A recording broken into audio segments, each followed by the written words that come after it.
Hello, ladies and gentlemen, and welcome to another episode of The Kuehl Show. I am your host today, the insider of the insiders, Tyler Kuehl, and we have us, ladies and gentlemen, a wonderful show lined up for you today here live on 12 Ounce Sports. Whether you're watching us here on Zingo TV or, of course, you're on Twitter, YouTube, Facebook, and remember Zingo TV, channel 761. Make sure you get on there. And also make sure you thank our sponsors as well. If you go on down to our bottom right, we have mybookie.ag. The Super Bowl, folks, is coming up. It's going to be the Chiefs and the slightly almost Patriots, but actually really the Tampa Bay Buccaneers. Make sure you go on there and go win and get paid. Sign up using the promo code 12 Ounce Sports. 12 ounce, that's 12OZ Sports. And that is 1200Z, excuse me. Make sure you go on there, win and get paid on mybookie.ag. And of course, as always, Second String Leather Company up there in that top right corner. Make sure you go on there, folks, and go and get their awesome swag. As you see, I'm wearing their cool shirt. And make sure you get some of their awesome wallets. They have candles, they have earrings, they have watch bands. They have literally everything for you. Make sure you go on there and get your awesome stuff from secondstringleathercompany.com. Looks a little bit different today, I can tell, because, I got the mic here. But we are starting off with a bang here, folks. Once again, bringing back on the show, coming on for a sixth time here on The Kuehl Show. He is our gentleman up from the plains up in Canada. He is none other than the one and the only. Ladies and gentlemen, welcome to the show, Cody Janzen. Cody, how you doing today, sir? Hey, I'm doing great, Tyler. Happy to be here again. Oh, man, Cody, I'll tell you, it's a little bit weird because I was just getting into it with the folks that I have like a mic arm, like I'm actually in a studio looking thing, not my basic headset. So we're kind of in a bit of an adjustment period here on TKS. How are you doing today up there, though? Oh, I'm doing good, aside from the fact that it's minus 40 and it is wildly cold. Too cold. That's what I saw on World Hockey Report's Twitter today. Of course, Cody Janzen of World Hockey Report, if I forgot to mention that. It's pretty cold, and I'm trying to think of how cold it ever got, because I lived in Lucknow, Ontario, which is about a half hour off the lake, so we got lake effect snow. I think does it, well, actually, I'm about to say, does it snow a lot out in Saskatoon, but in Saskatchewan, but I saw some of your pictures, and they were just mountains of snow. So are you getting a lot of snow up there, too, or is it just cold? Yeah, Adam's in Saskatoon, so he's the one tweeting out the Saskatoon stuff, and I'd say we probably got a good half a foot of snow up here. It's nothing crazy, honestly, snow-wise. It's just we're going through a cold snap right now, so it is not fun. Like, it's one of those, I don't know really how cold it gets there in Michigan, but, like, if you're outside for more than 3 minutes, 4 minutes, 5 minutes, you're actually miserable, and you're probably hurting when you go inside. That's how quick frostbite sets in. It's wild. I'm trying to think of how bad it was, because it was a week before, I think it was Super Bowl 53. I think it was the Patriots versus the Rams. I remember that, but it was dang near, I think it was below zero here in Michigan, which is give or take about negative 20. Or, oh gosh, my Fahrenheit's a little bit off.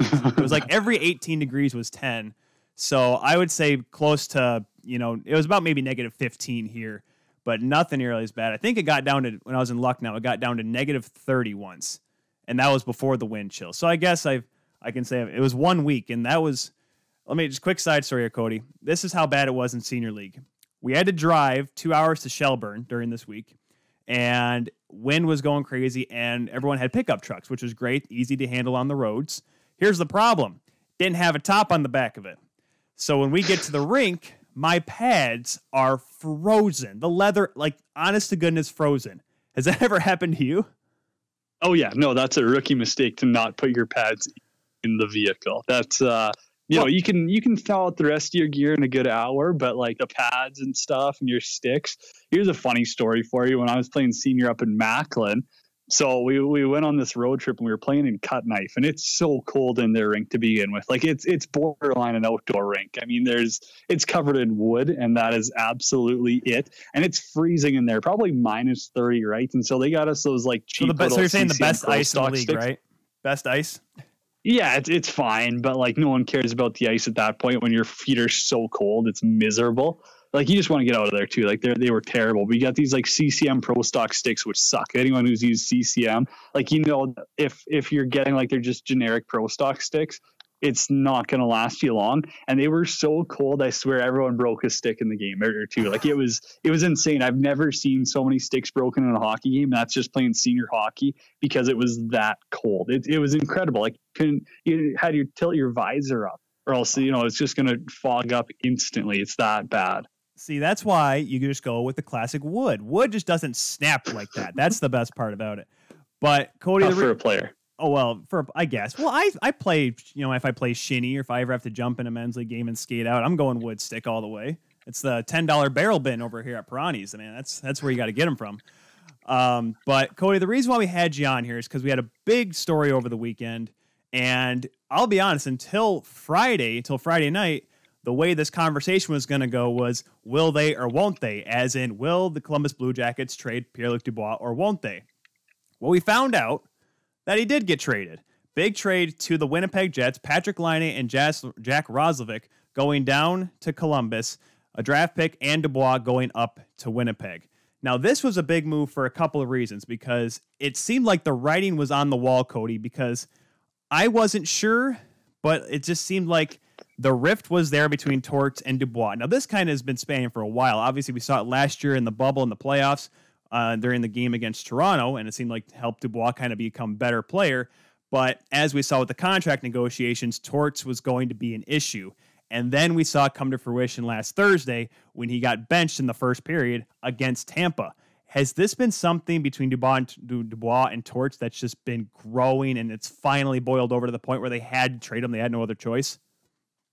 I think so. And as much as, in his post or leaving Columbus presser, how he said that, hey, it wasn't just mine and Torts' differences. Obviously they didn't see eye to eye. Obviously, Torts or Columbus's system isn't ideal for someone who wants to provide offense. So it's really tough to see where the issues went. I mean, he had 10 points in 10 playoff games. He's a good player. He played good, meaningful hockey. He played his best when games meant the most. So you got to give him some credit there. I think the biggest thing, and I mean, this is total speculation here, but does this not sound like a player who is coming up upon his UFA status? He sees what these guys are getting paid. He wants to make the big bucks, and he knows that points pay. The more points you have, the more you're going to get paid. That's as much as you can use all these analytics nowadays. Everyone knows points get paid. And so for Dubois, he's thinking, hey, get me out of this system. Get me to a place where, I'm going to be able to sacrifice some of my defensive game. He's a big centerman too. He's 6'3" and 22 years old. If he gets to a spot where he can play a big role and put up good points, that's going to get him paid. I mean, he's going to be a huge target come free agency, and he's going to be making, in a normal economy, probably 8, 9 plus, maybe more. That's how valuable this guy is. It's going to be tough, though, Cody, because this is what I've been just pounding home with contract negotiations, and it kind of stemmed with Matthew Barzal taking a while to get his contract done. Is yes, still every player is there's going to be a lot of guys going to be worth $9.5 million. However, with this flat cap being around for the foreseeable future, it's going to make it really tough for these guys, because I don't see how there can be a guy that can make $9.5 million, especially with the Winnipeg Jets. I mean, I guess their contract situation is getting better with the less and less defensemen that they're going to be there, because they had to pay a lot of guys a lot of big money on that back end. But for me, the thing with Dubois, and you mentioned, and I forget if it was you or if it was Adam that posted it on Twitter, they posted, of course, I think everyone saw the shift before he got benched. Because that right there, I think, was the deal breaker for the Columbus Blue Jackets, at least for John Tortorella. Because remember, he didn't play a whole lot the game before, and everyone was like, Torts, you benching him? What are you doing? He's like, you'll know when I bench him. And you talk about a guy in a contract year, and I get it. Columbus doesn't have that big, high-flying offensive system, but if you're not trying, you're not going to be able to put up points. And that's what happened on the one shift, that dreaded shift in that first period against Tampa, and that's what ended up having him sit the rest of the game. And, a lot of people were pointing at Torts beforehand, but then you watch the film and you watch that play and you're like, okay, Torts has a point. Do you have to point the finger and saying, Dubois, what is this? I mean, if you want to get paid like you want to, you got to put something more on the ice than you are putting there right now. I mean, is this Torts' fault for being too hard on him, or is it Dubois for not stepping up when he needs to? No, Dubois was terrible. And I mean, like, I think he would self-admit, like, I think pretty sure he did, like, hey, I need to be better. But, like, he was checked out at that point. He did not care at all. And that's kind of the point where, he's under contract for 2 more years. And I believe that walks him to RFA still. I don't believe that gets him to UFA. So then, say he takes a 1-year deal again in Winnipeg, probably gets paid a good amount. I would say you're looking in that at least $7 to $8 million range, and that'll walk him to UFA. I believe my numbers are right off the top of my head.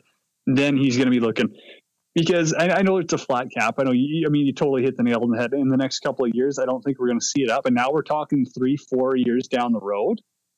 If he's to sign a 6-7 year deal, they can definitely shape that contract where later on he's going to be making 11, 12 plus. Maybe it doesn't start off like that, like as the first couple of years, how it's structured.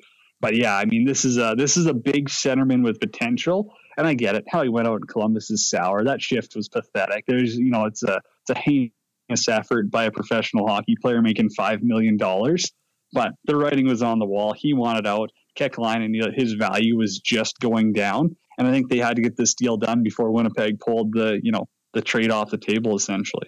Yeah, and looking at it from the Winnipeg side, you lose Patrick Laine and Roslovic. Roslovic just signing for a little over $1.8 million today, AAV, as I saw my good friends at capfriendly.com, where I literally get all of my information for contracts. I'm pretty sure almost everyone does at this point, signing for a 2-year contract worth the annual a little over $1.8 million.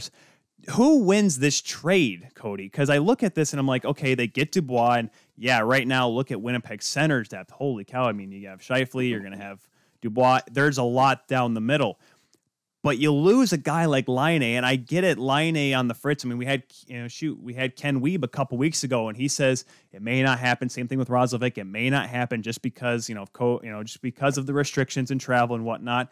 And Laine wants to play to make money, and he'll step up. And for the first game, he looked pretty good. But is that a move that the Jets kind of shoveled day off, said, all right, we got to get rid of him or else he may be a cancer to the team? I mean, who wins this bet, and why do you think the Jets had to get rid of Laine now? Well, I'll tell you who wins is whoever actually gets that player signed. I mean, if Laine signs in Columbus, they win. If Pierre-Luc Dubois signs an extension in Winnipeg for more than a year, they win. That's what it comes down to. I mean, Roslovic, pardon me, was just dead weight in Winnipeg. I mean, he wasn't going to play there. He's holding out. He's got a bad attitude. He's I don't know, is even a second liner. I would say maybe a second liner. He's nothing special. This isn't like a team-changing player. Patrick Laine is the game-changing player here. I mean, look at that first game against the Flames before he got injured, but also I'm still not fully convinced he was fully injured. Maybe he was just sitting out a little bit. Once he had 3 points in that first game, absolutely tore up the Calgary Flames. Tried to fight half of them. Yeah, true. Yeah, he had a little snap show. I don't mind that. I like seeing a little bit of piss and vinegar in guys. But again, you got Patrick Laine, a guy who can score 50 goals in a season. If he's going to sign a long-term deal with your team, if he's going to go along with your Finnish GM, you win the trade. If you're the Winnipeg Jets, what do you need? You need depth centerman. You need something to build from that forward group so that they're not just a one-dimensional team. If PLD signs a 7-year deal with them, boom, they're winning that trade all day long because that's a guy who you win within the playoffs. And Winnipeg's proven they can get it done in the regular season. They can get into the playoffs. Once they're in the playoffs, that's when they struggle, and a lot of it does come down to their forward depth. Patrick Laine cannot provide what Pierre-Luc Dubois does in the playoffs. Yeah, that is true, because I'm not going to put the Johnny Hockey card on Laine yet. That needs to be that's a card that needs to be earned, and by earned I mean just don't show up for 3 years in the playoffs. But I don't need to go on that rant all over again. But 3 years, just 3 years. I'm trying to think of how many years they made the playoffs with Johnny Hockey in there. I mean, but that's a story for a different time, Cody. But I like to think, which team is better now, though? Does this make Columbus a more formidable force in that Central Division, which I don't want to say Tampa's going to take it, but, I mean, it's looking a little bit tighter. Of course, Carolina had to miss a couple games. Does this make them better in the Central, or does this make Winnipeg, who has had some pretty good games so far in this North Division, does that make them look better and more of a contender? 100% Columbus. No question in my mind. Columbus, I mean, if you even seen that game against Tampa where they didn't have either of them, obviously, and they might have beat them, actually, not just giving them a run for their money. But now you add a guy like Laine, where Columbus's issue is definitely goal scoring. Well, even if he's able to pop, say, 30, no, maybe 30 in a short year is too much for Laine. I don't know. He's got 2 in his one game and he sat out the rest of them. So if he's able to provide 25 plus, just think about it from Pierre-Luc Dubois' standpoint. Yeah, he's a great centerman, great two-way player. His highest goal total, I think, is 27. 27 points, 64 point, or 27 goals, 64 points, 61 points.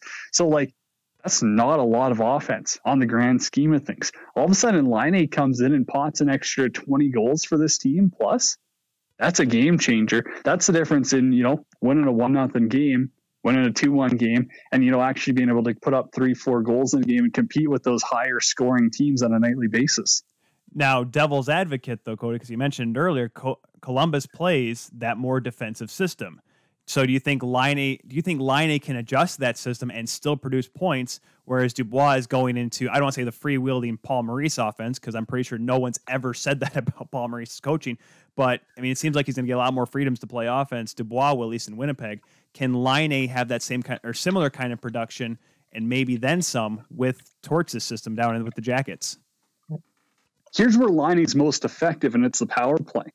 That's the big thing. That's where he, that's his bread and butter, per se. He is a straight up power play forward. And I mean, is 5-on-5, he's going to have to be better defensively. I think you're going to see him extra motivated. But a couple of years ago, he scored 20 on the power play. Last year, 2 years ago, he would have scored 15 on the power play.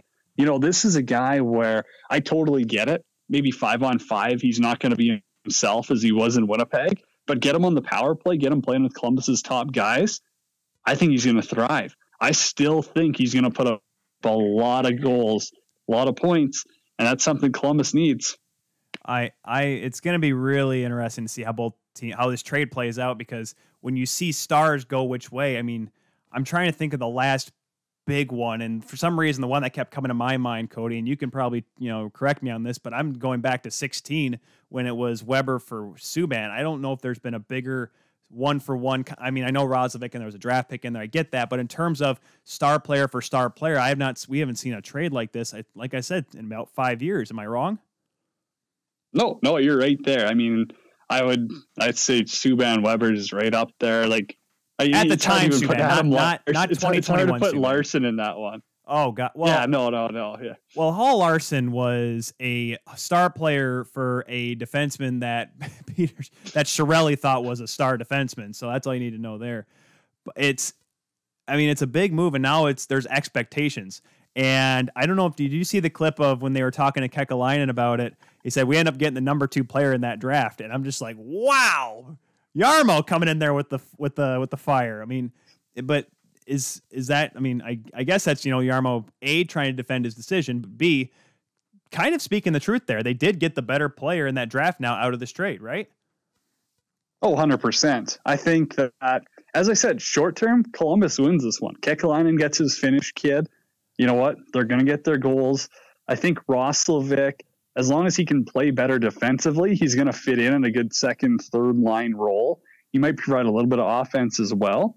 But long term, as I said, once you get into the playoffs, I'll tell you, probably 10 out of 10 GMs outside of maybe Jarmo, and probably Jarmo would agree with this one, you're taking Pierre-Luc Dubois over Patrick Laine in the playoffs. If it's just a 1-for-1 position, doesn't matter. I'll tell you for free who every NHL GM's picking. Dubois is, we saw it last year in the playoffs. Yeah, they kind of got bounced around by Tampa when Tampa figured out how to win in the playoffs. But you could tell even that series against the Leafs that he has a different gear come postseason. That's going to be big for the Winnipeg Jets if they can get to it, because Cody, the division's looking a little funny right now. I picked the Leafs to win the division. I picked finishing second Montreal. I actually, believe it or not, had Edmonton finishing last because I just don't know if the goaltending is going to be there.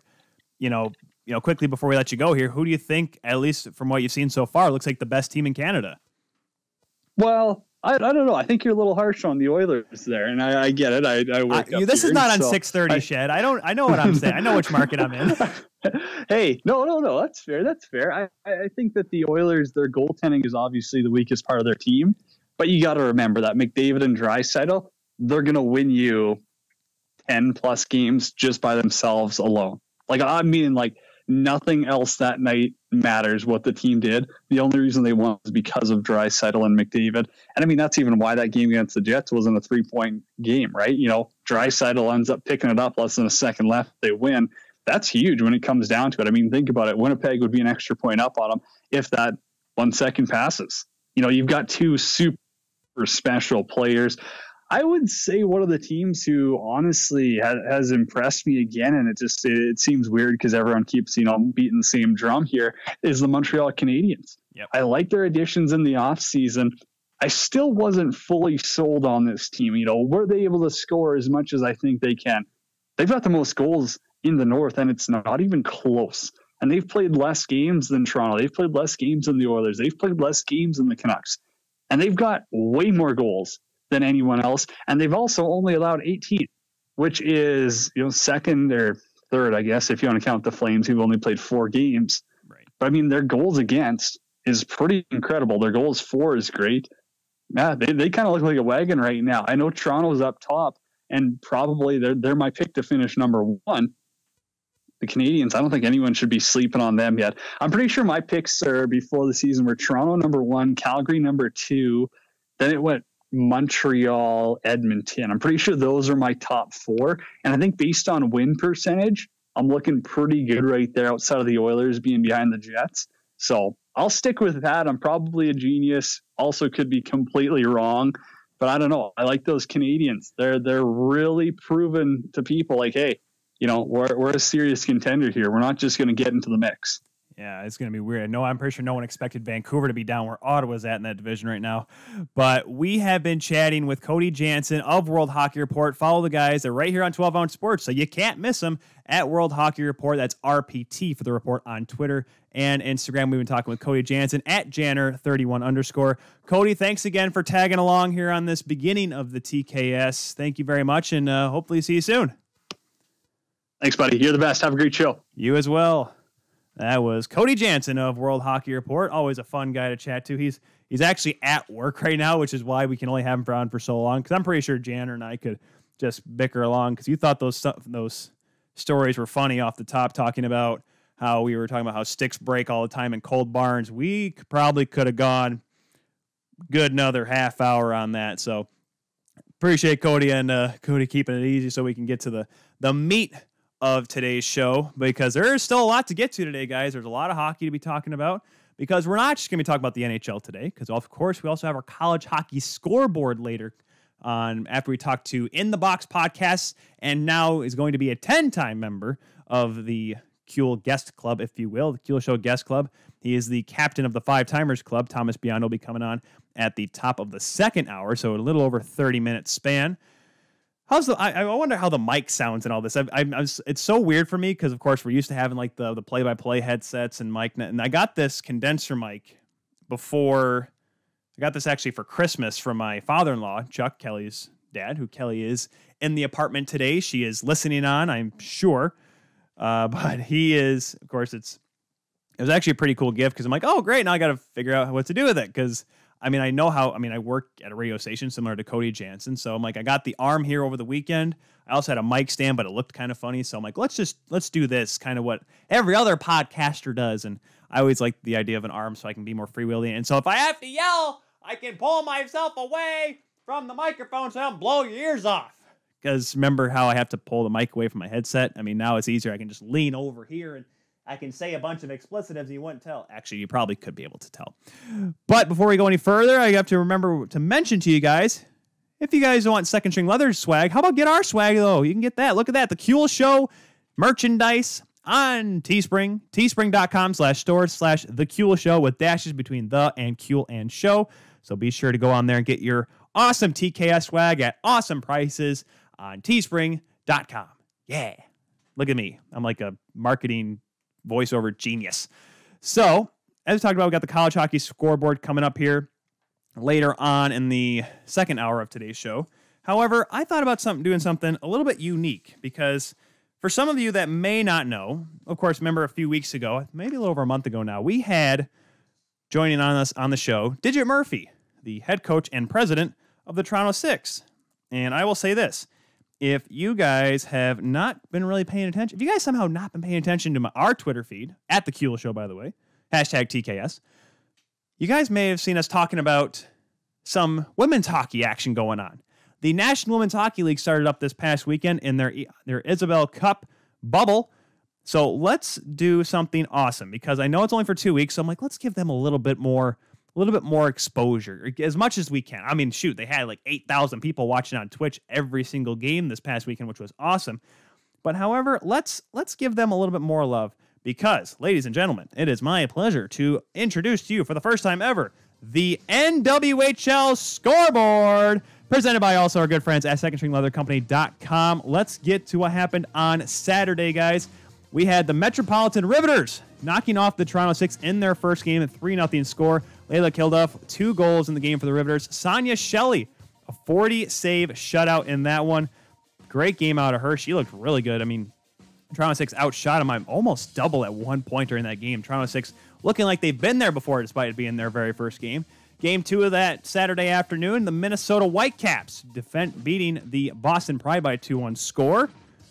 Then you had those goals from Amanda Levier doing awesome in net, making 36 saves. Joanna Curtis, Winnie Brown scoring the goals for the Whitecaps. Audra Richards assisting on both of them.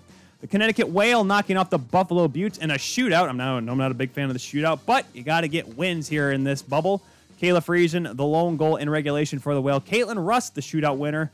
Abby Avers was outstanding. 24 saves in the 65 minutes of action, including 3 in the shootout.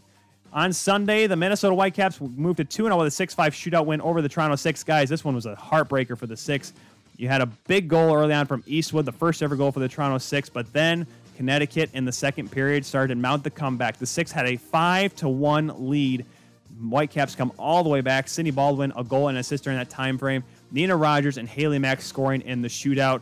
Great comeback for the Whitecaps. Unfortunately, not for the Six, though. They do get a point, though, in the NWHL standings. The Riveters beat Connecticut 4-3, a very tight game there. Tara Hoffman looking really good, making 33 saves in that one. She looked sensational for the Riveters, keeping them in it. Teresa Knutson, the game-winning goal. Metropolitan Riveters, guys, we'll get to them in a second. They are a really good hockey team. I don't see why they would not be considered a favorite, at least as of right now. They're 2-0. Boston Pride beating Buffalo 5-1. Jillian Dempsey, a pair of goals. McKenna Brand and Taylor Winskowski, a goal and an assist for the Pride as they go to 1-1. And that is your NWHL Scoreboard, brought to you by our good friends, as always, by Second String Leather Company. Now, let's kind of talk about this a little bit because the NWHL, first of all, we kind of talked about it a lot with Digit Murphy. This is something we paid attention to a lot. And by the way, hello to KuehlQuest for tuning in here on the YouTube, as I can tell, according to my lovely, awesome chat in the YouTube. Make sure you tune in there. If you're watching us, get involved in the chat. Tell me what you think. Tell me how I sound. If I sound crappy, well, I'm sorry. Well, unless the mic, the audio quality is bad. In that case, please tell me. Let me know. But the NWHL, it was so unique because I didn't watch any games I followed the league. I followed their social media, so I see their highlights, but I never watched a game on Twitch. I didn't really know what it was like. And I've watched a couple Twitch streams before. Twitch has always been synonymous with video games and, streaming, people playing video games. And it's cool. The NHL did a lot of it during the pause before the bubble last year with players playing EA Sports NHL and whatnot. So I saw a little bit, but I just didn't quite get into it. Of course, then last Thursday, when we did our special Riley versus Riley show on the Kuehl Show, we streamed onto Twitch because you can do that. And so, that's something, if we ever do our own shows, we're going to do that more and more often. But I just remember, I was like, wow, this is unique because there's the chat next to it and you can see everyone talking about it, how great the game was, how cool it was. And it was so unique because Steve Dangle was getting involved and the Colorado Avalanche were getting involved. There was so many people just tuning into this and cheering everyone on. And if you're a paying subscriber, you can get their awesome emojis, like the team-specific emojis. So you're like watching it and you're being a part of it, and you can donate money to like other people. And it was really cool because a lot of that money was going to the league and the players. And it was really, really neat. I forgot who else. There was a couple players that got involved in the chat as well. I know like I said, the Avalanche were in it. I mean, it was so unique, and there's a lot of hockey to be played. I forgot to mention the rest of their schedule coming up, at least during the round robin portion. Tomorrow, Minnesota plays the Metropolitan Riveters, so the 2-2-0 teams going up against each other. Toronto taking on Boston, and everyone knows Toronto versus Boston is such a fun time on social media, and apparently the Six and the Pride have been going at it on Twitter, so that's going to be awesome. At least, for the social media and the comments. I mean, hopefully the game is good as well. I'm sure it will be the way it's gone over the past 2 days. Wednesday, Boston will play Connecticut, so set back-to-back for the Pride. Then the Riveters will play the Buttes after that. Thursday, Buffalo and Toronto, so you got your lovely you got the QE-Dub rivalry going on there, the 403 rivalry. They'll be playing the first game on Thursday, and then Connecticut playing Minnesota. Saturday, 3 games, Connecticut versus Toronto, Minnesota versus Buffalo, and the Pride against the Riveters. And let me tell you guys, from what I've told, because right now, first place you have the Riveters and the Whitecaps, both 2-0. Both 1-1 are the Whale and the Pride. And then at 0-1-1, because each team got a shootout loss, the Buffalo Buttes and the Toronto Six. So those shootout losses are going to make it really interesting because it's similar to how you see if you're watching the NHL, how if you give a point to, if you're playing an interconference matchup, East versus West, that's one thing because, each team gets a point, helps to their respective playoffs. Now with teams both getting points in the divisions in the NHL and in this Isabel Cup bubble, that could carry along because it's looking like 3 wins and you're in. 3 wins is the safe bet if you want to get into this tournament. I was not going to try to do the math of how each team's going to punch a playoff ticket because obviously if Metropolitan wins 2 more games, if the Whitecaps win 2 more games, obviously they're going to be in a good spot, both sitting with 4 wins. I think after tomorrow's games, I'll have a better idea of what needs to happen. I mean, there may be a couple 2-win teams getting into this if the shootouts happen, because as I look back at my sheet just to make sure I had it right, the only game that was not a 1-goal game, there's 2 non-1-goal games. The Riveters beating Toronto 3-0 on Saturday, and last night Boston beating Buffalo 5-1. Every other game's been really close. And, both teams have gotten chances. It's going to be a very tight tournament, I believe. And I wonder how the Six because like I said, the Six have outplayed their opponents in both the games they've played, which includes Minnesota. They just unfortunately gave up the big lead. And the Riveters, you could tell by the way their defense is playing right now, they have a really good couple of goaltenders. That is going to be a team to watch out for because they're structured all the way around. So watch out for the Riveters. And definitely, I think the Six can get 2 wins in this tournament. They're going to go up against a Buffalo Buttes team, like we said, on this coming Saturday, which if the Buttes can't turn it around by then, that could definitely go the Six's favor, the way they play both offensively and defensively. A couple of good goaltenders as well on that team.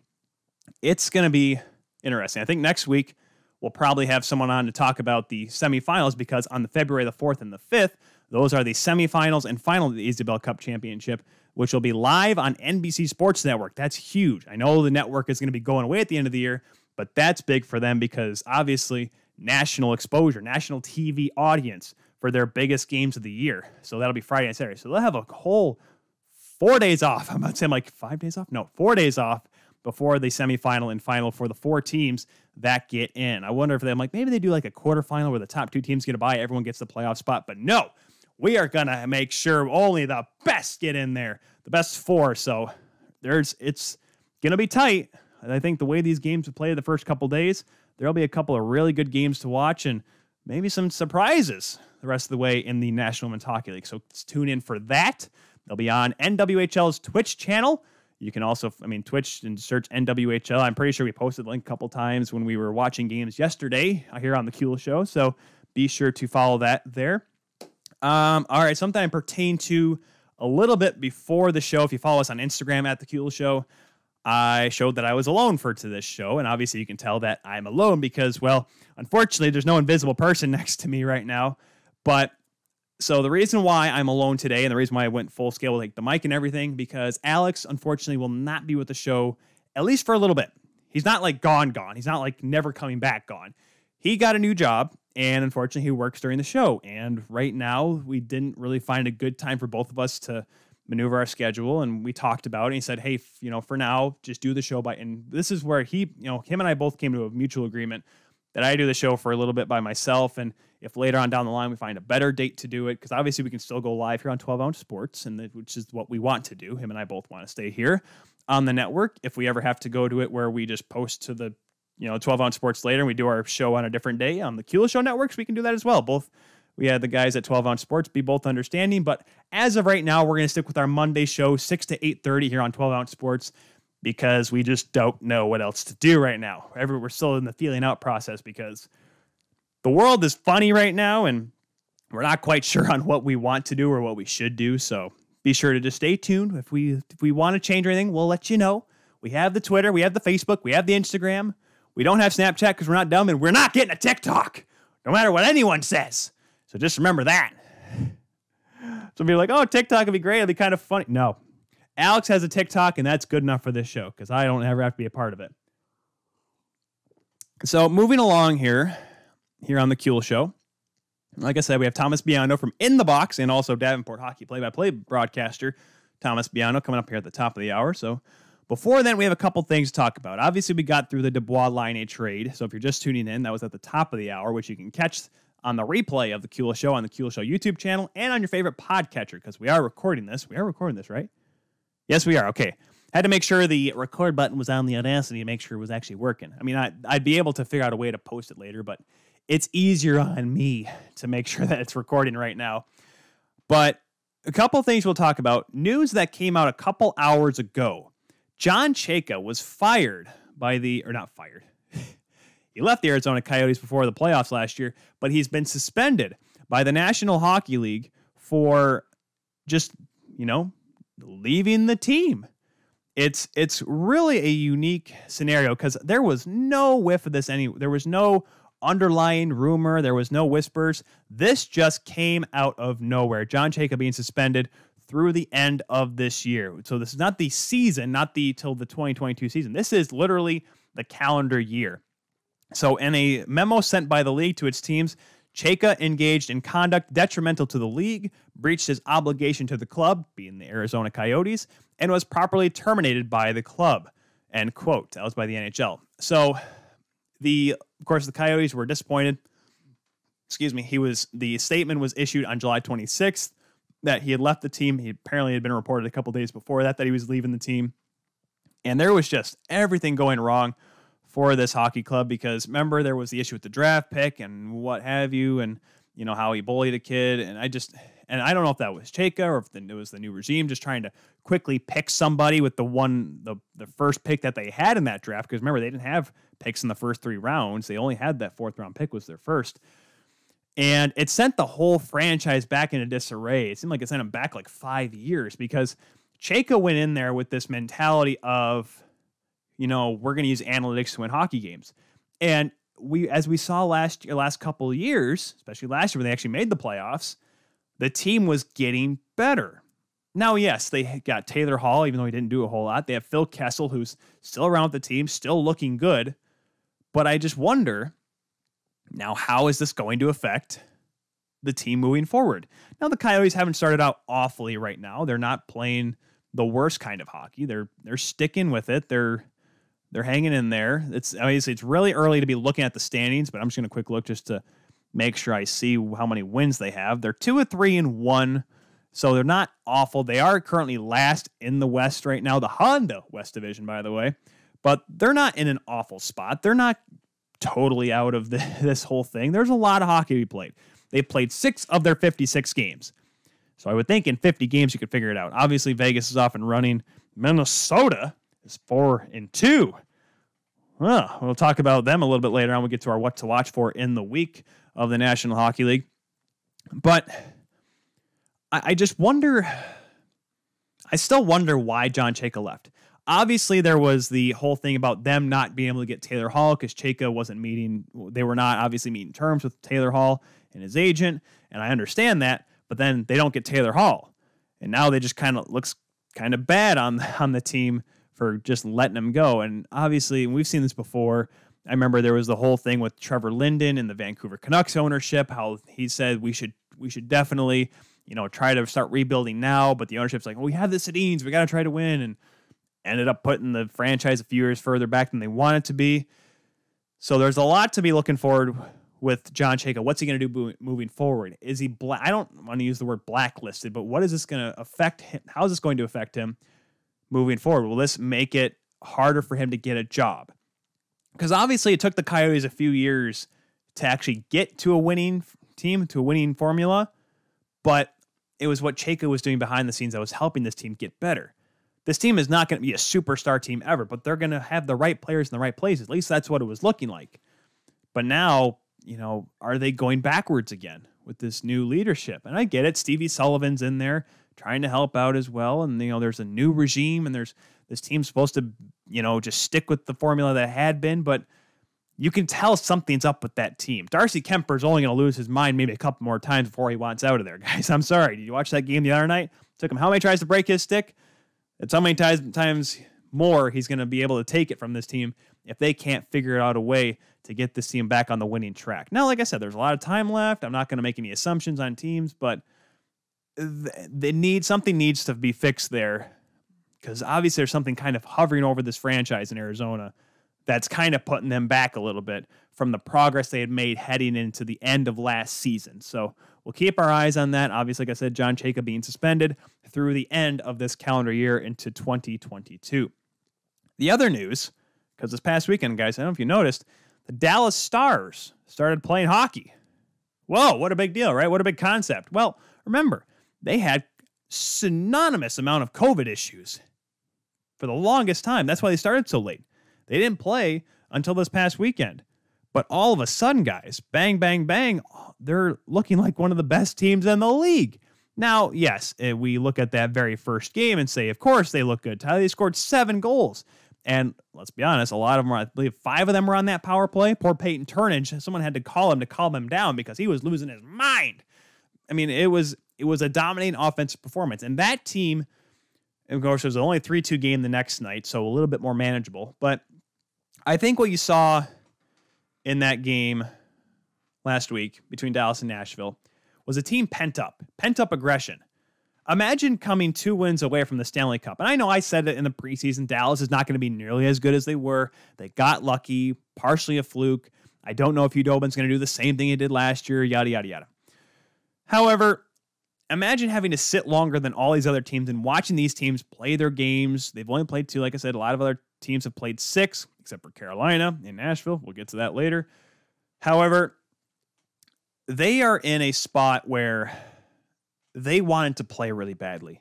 And they finally got on the ice, and they went full tilt. They went balls to the wall, and their offense was just clicking. Oh, yes, they got a lot of good bounces in that game. I'll give you that. But they were ready to play in that game. They wanted to really play. And like I said, it was coronavirus. This is not the league saying, oh, shame on you for doing something. Now, that's for a different team, and that's going to be for later on in this show. Trust me, I got things to say to people, things to get at, things to, say and yell about. Actually, I have a couple things to yell about, but something with coronavirus I got to yell about later on. But I just don't understand what the point of just I don't want to say, like I said, 2 games. I don't want to go crazy and say Dallas is going to be the superstar team, but they still have all that offense. And yes, as of right now, Jamie Benn was day-to-day last time I checked, so that may affect the offense, but it's a lot of the same team from last year. Yes, you lost Corey Perry, but is that it? You lose Corey Perry, yes, he was a big player in the playoffs because that is his domain, playing in the playoffs where it's physical and you can get away with a lot more things than you usually do. So I can understand that, but I don't think this Dallas team is going to be a cakewalk for anyone in this division, in the Central Division. And they're going to be ready when it comes down to the nitty-gritty. They're going to be a tough team if they can make it, which I said them 4th. And all you have to do is win and get in and then go from there. So if Dallas can get in that 4th spot, which, by the way, a whole 2 games in, guys, they are 4th in the Central Division because, when you're only 1 week into the season, the standings matter that much. Not really, not that much at all. Even though Chicago's 3rd in the division, let's just laugh about that for a second. we'll get to that here with the Thomas talking about the Chicago Blackhawks, mainly because their game yesterday was against a team that he cheers for, and it was really fun because he cheers for him, and it's going to be great. Coming up at the top of the hour here on the Kula Show. I really like the way Dallas looks. I think if they can just continue to push it forward, I really think they'll be a good hockey club, and they'll be a tough team to beat. Like I said, the Central Division, similar to, preseason I said similar to the West.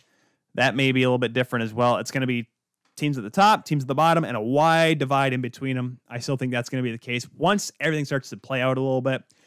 And, typically the word on the street is always, we'll find out by American Thanksgiving in a typical season.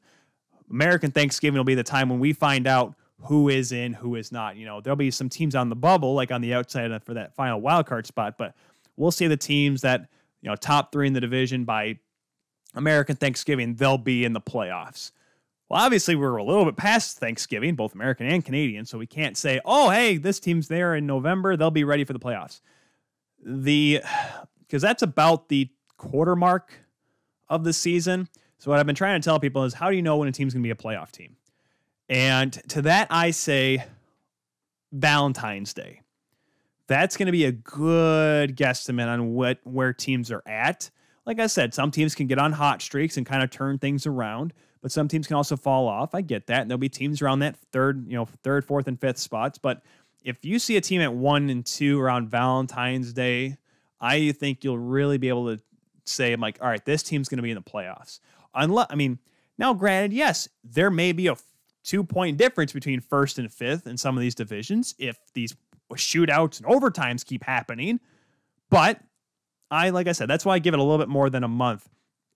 Actually, like a month and a day, actually. The fact they started in mid-January. But I'll say February 14th, just to be on the safe side. It may be March 1st. It may be my birthday, February 22nd. Just letting you all know if you feel like sending gifts, because I like gifts. I like giving gifts, too. I got my wife a really cool gift for our anniversary, which is coming up. Our quarter anniversary, which is... It'll be February 28th / March 1st, because remember, we got married on Leap Day, so we technically don't have our anniversary until 2024, but we're going to celebrate it anyways, because I have no choice. But it'll be cool. It'll be fun. So, yeah, around towards the mid to end of February is when we'll get the idea of what the playoff picture is going to look like for the most part. So it'll be quite interesting to see how we go from there. Next on the list, let's look at a couple injuries. We mentioned Jamie Benn currently day-to-day with a lower body injury. Also day-to-day with a lower body injury, Cam Talbot of the Minnesota Wild. That's why I saw Kaapo Kähkönen play last night for the Minnesota Wild. Now, Kaapo Kähkönen is a really good goaltending prospect. So I'm not going to count him out, because remember when Alex Stalock said he wasn't going to play, currently he's on the COVID list for the Minnesota Wild. I don't know if that means he's actually got COVID or not, but excuse me.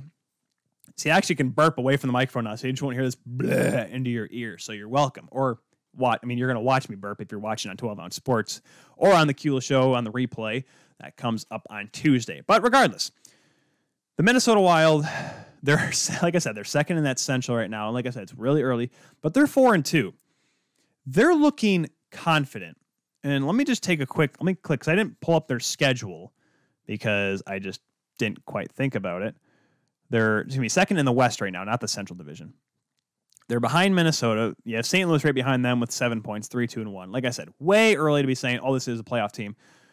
But I like looking at their games they've played. They played 2 tough games against San Jose, had a couple of real nail biters against the Ducks. So I'm not going to say that this team is a superstar team. Of course, they lost to San Jose last night. But they're a good hockey team. And of course, they beat Los Angeles. This team is in a good spot in terms of playing well. Like I said, this division favors them almost because of the California teams. Now, yes, Anaheim's beaten a couple teams. San Jose was able to get the betterment of the Coyotes. The California teams they'll be more competitive this year. In the long run, I don't see them having any chance. Now, yes, we saw the goal by Brent Burns last night, a highlight reel goal to help them in their game last night against Colorado. But I look at this team and I just say to myself, wow, what makes Minnesota tick? Because remember, I joked about it. This is always a out team.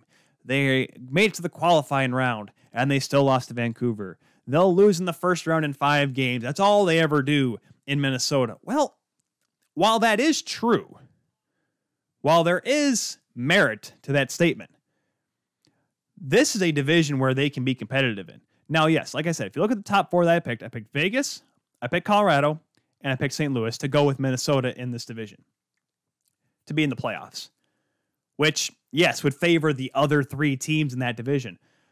Yet, if you look at it, Minnesota can spook one of these teams. Because Colorado, guys, I don't know if you noticed, they ain't that impressive this year so far. They have not shown like they're the Stanley Cup contenders that we thought. Both Grubauer's having issues. Francouz is out right now. I mean, who do you have for a goaltender? Because you don't have Hutchinson anymore. I don't know if this Colorado team is as good as it was last year. That's just, like I said, just to start the year. We're not going to make any over-exaggerations, but if they can't figure it out, I mean, Nazem Kadri, I love him to death. He's one of my favorite players to ever play the game. He hasn't done a whole lot.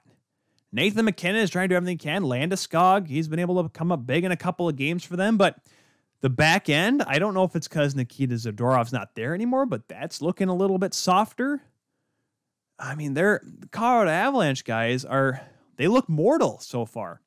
Now, yes, like I said, there's a lot. I keep saying it. I know I sound like a broken record. Tyler, you keep saying the same thing over and over again. You ever hear me call a hockey game before? There's a reason why I'm not an NHL broadcaster, because I keep saying the same thing over and over again. Shot, save. Cleared, shot, save. I'm a very bland broadcaster. I have no color, no personality whatsoever. However, there is a lot of time for Colorado to figure it out. But if they can't, they may be on the... I think they'll finish 4th. I think the California teams will drop off. And obviously, there's a lot going wrong with Arizona. So we're just going to have to just keep our eyes on that and maybe just say, all right, who's going to get the lottery pick out of this bunch? Even though there may be a couple teams that are going to be worse than, I say, LA. I would think so, but I'm not sure now looking at some of these teams, because there were some teams that I thought were going to be like really bad. And we'll get to the New Jersey Devils in a minute, but it's a really weird year. If there's ever a year for Minnesota to win a division, it's this year. Now, Vegas is looking really strong. 5-1. Mark Stone shaved his beard. He's looking good. Leonard and Fleury look like they're just in namaste mode. They're all kumbaya, happy, happy, happy in the back end. I mean, they're like, as we heard with Fleury, we had the whole problem with Alan Walsh posting the video or the sword in the back from Peter DeBoer. That lovely tweet that just went viral in 30 seconds before I got taken down. There was that, but now this team is looking like it's a hockey club that just is just in a perfect spot. Alex Petrangelo's fitting in nicely. They lost Paul Stastny, but the offense continues to click. Thomas Nosek is looking like more than a $1 million hockey player. I mean, there are the pieces in place, and like I said, their window is going to shrink because of all the the age of some of these players and how bad these contracts are going to look at the end.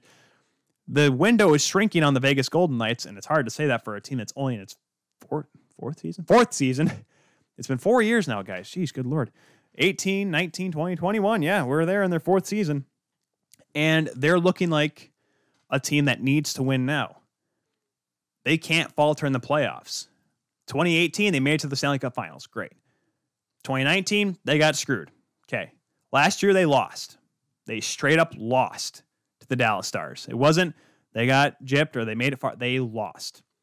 And this team, with the majority of its players back, I think it's Nate Schmidt and I think there was another player that didn't come back. Derek Engelland, of course. But for the most part, the core is there. This team needs to win now. They started off really strong, like I said, 5-1. They got a lot of weight. They got a long way to go. But if they keep going at this pace, they'll make a short time to get there. It's supposed to be an eastbound and down reference, but I failed dramatically. Let's take a big break here.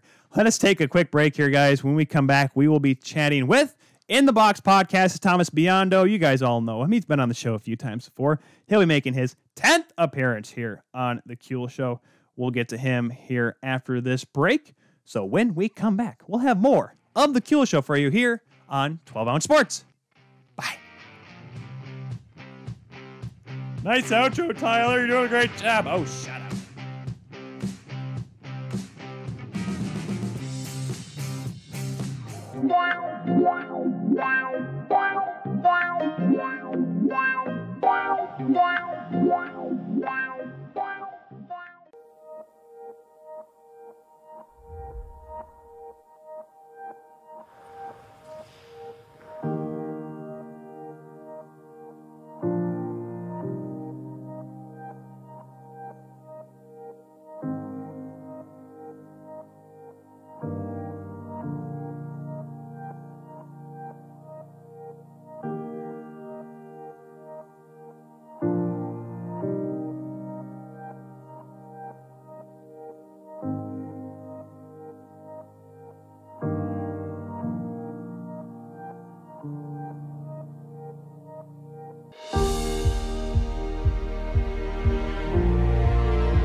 At Amazon, we're pretty good at getting things done. We're pretty good at solving problems. COVID-19 is the biggest challenge we've had to face. The challenges are what motivate us. Like flying masks to our employees around the world. We're doing everything we can to get you what you need, and doing everything we can to keep our people safe. I'm former Navy pilot Sarah Rhodes, and I'm proud to lead our Amazon Air network.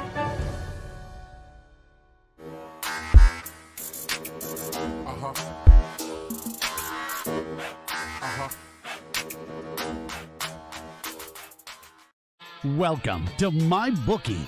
You're ready to create an account and start making money, and we're here to help. And remember, you can get a bonus of up to $1,000 on your first deposit. Now you're ready to bet. Just go to mybookie.ag, visit the sportsbook, click on your bet, and input the amount you want to risk or win in the bet slip. Yes, it's that easy. Just remember, at MyBookie, you play, you win, you get paid.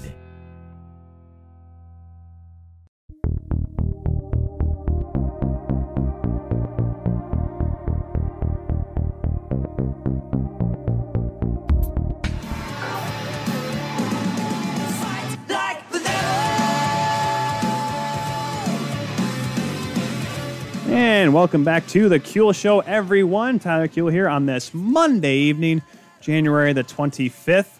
We decided, folks, we need to talk about, I mentioned them a little bit before, the Detroit Red Wings. I mentioned them because, you know, they're a team in that Central Division that's kind of funky right now because there's a team called the Chicago Blackhawks who are second in the division right now. Now, yes, it's only been a week and a half, like I said before, but just bear with me.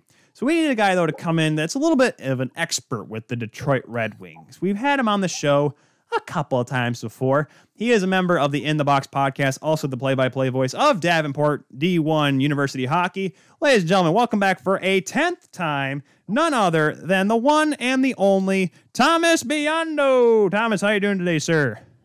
I am well, sir. How are you today? I am peachy keen, mainly because of the fact that I get to talk to you for a little bit. No, it's very kind of. Doesn't that sound exciting? I know you just love chatting with me like all the time now. All the time. Of course, then again, well, shoot, when was the last time we talked? I'm trying to think. Like actually on the phone. I remember. Well, no, you called me because you were officially giving up on No, not officially giving up on broadcasting, but let's not go that far. Well, yeah, I'm about to say if you were giving up for sure, I'd have to tell my boss here at Davenport and say, hey Ryan, if we're actually going to have a season, it's just going to be me. Because at this point, it's. By the way, Thomas, quick update for you. It's looking positive, but I'm still on the edge. I'm ready for the worst, but it's looking brighter. So maybe we'll get to see each other soon. That would be spectacular. I know. Spectacular is a bit of a stretch. That would be great. It would be nice. I'm pretty sure. Seeing people is incredibly tough right now. But yes. Of course, the reason why I brought you on, Thomas, is because we're going to talk about the Detroit Red Wings. And listen, I was ready when I asked you to come on this show. It's similar to Cody Janzen earlier. I had a different way I was going to take the interview. But now, after yesterday's game, I don't know if I can be the same kind of optimistic with the Red Wings. But first, let's talk about, because you said you actually were able to watch the game with some friends, and you did it, at least in today's world, properly. Explain how you watched some hockey outdoors in January. Yeah, so a buddy of mine's got a nice patio, I guess you'd call it, and it's got the basic screen so that there's good airflow on it. He had a couple of space heaters, like a fire, not like I guess it'd be a gas fire pit and one of those tall lamps that you see, and we were able to get a couple people outside, and he's got a TV set up out there, so we were really able to get some people together and watch a hockey game, and it felt given all things considered, it's weird being outside in a blizzard to watch snow because we had some pretty good snow falling during the game, but it felt great, and it's always nice to see people that you don't really get together with any given the circumstances. I will say this, having played pond hockey and whatever, it's always kind of cool when the snow falls. It's weird though sitting when it's like that though. I mean, at least you had, like you said, you had the space heaters, and I'm sure you had. Well, if it was me, I would have had a couple of drinks to make sure I was staying warm, to say the least. Yep. Sure. It's a good way to go. We went with the B-dubs route and got hot sauces, but either way, that gets it done too. That, I'll be honest. So now this, like I said, many tangents here with Thomas Biondo here on the Tequila Show, but I have realized something. If I'm at B-dubs and I get wings, like I usually get the similar, spicy garlic, a couple of the spicier kind because I like spicy food. I will sweat if I'm in the restaurant. I don't know what it is. But if I'm at home and I get takeout, maybe because my heat's off, but I just don't have that problem. I don't get really sweaty like I usually do when I eat hot wings. It's either A, the temperature, big temperature difference, or two, that that because you're in public, you're more aware of the situation. But when you're a big fellow like I am, you sweat no matter what. So, I mean, I get some of the lower seasoned or lower temperature flavors, and I always get a little perspiration on the brow. So, yeah, I know what you're talking about, though. Funny because Cooper Weidenthal, he was over to watch the fights on Saturday night, and he got like honey barbecue and like lemon pepper, and I'm just like, you and Thomas just fit together with the savory flavors, I'm sure. Yes. I sweat enough as is. I don't need sauces to make me sweat. I'm good enough as I am. I like to feel pain when I eat. That's my thing. I like to be in absolute pain. I like to get absolute pleasure out of it. So that's the difference between you and me right there. That's the reason why Kelly hates New Mexican Christmas, because we have like a bone de guz and spicy frijoles and green chili stew, and she just hates all of it. Me, I'm just shoveling mounds of red chili peppers into my mouth, and it's wonderful. So if I need to marry.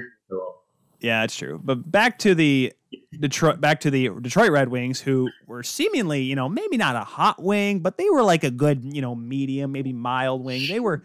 See how I did it there? I did. I like that. They were looking competitive.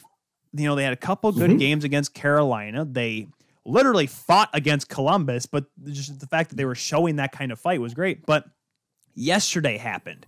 And it's seeming like it just changed everyone's outlook on the Wings, and it went back to, oh my gosh, we're back to last season with 15 wins. Yesterday, not last night, but yesterday's game against the Chicago Blackhawks, a 6-2 win by the Hawks, by the way. Was that a representation of how this team has started this year, or was that, do you think, just a bump in the road and they're going to kind of move through with this? What do you think about that? Well, what I really think is that what we knew is that this was not going to be a very good team. And what we also knew was that it couldn't really – it doesn't have a ton of talent. So when it was without talent, it was going to go bad.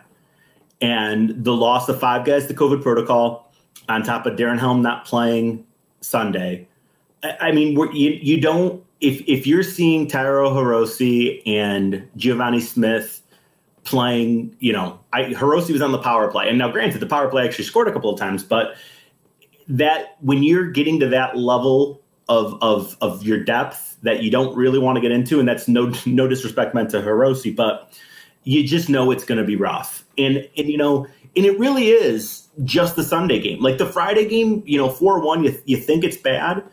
I didn't even have a problem with the Friday game. Through the first 5, I was still fine. Sure, they lost by 3, but they outshot the Hawks.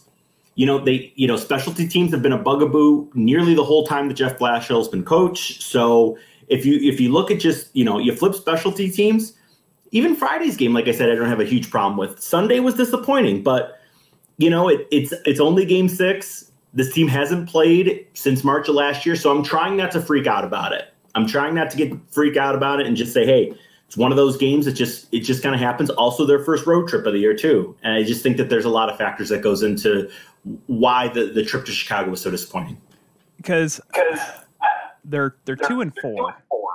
And I go back to like the Carolina games, because Carolina just seems like a team that people could still beat easily, even though, like I said, they split with them.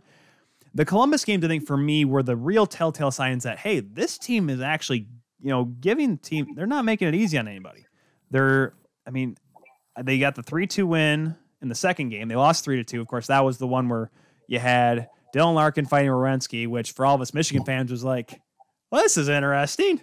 Aren't these guys like best friends? Yeah, sounds awkward.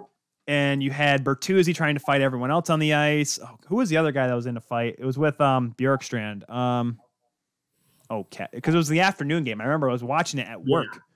Oh, geez. Anyways, but people are like, oh my gosh, the Wings are actually fighting to win, like in a good way, not just fighting because the team sucks and they need to do something. But no, this is like they were battling to, get back into a hockey game, tie the game.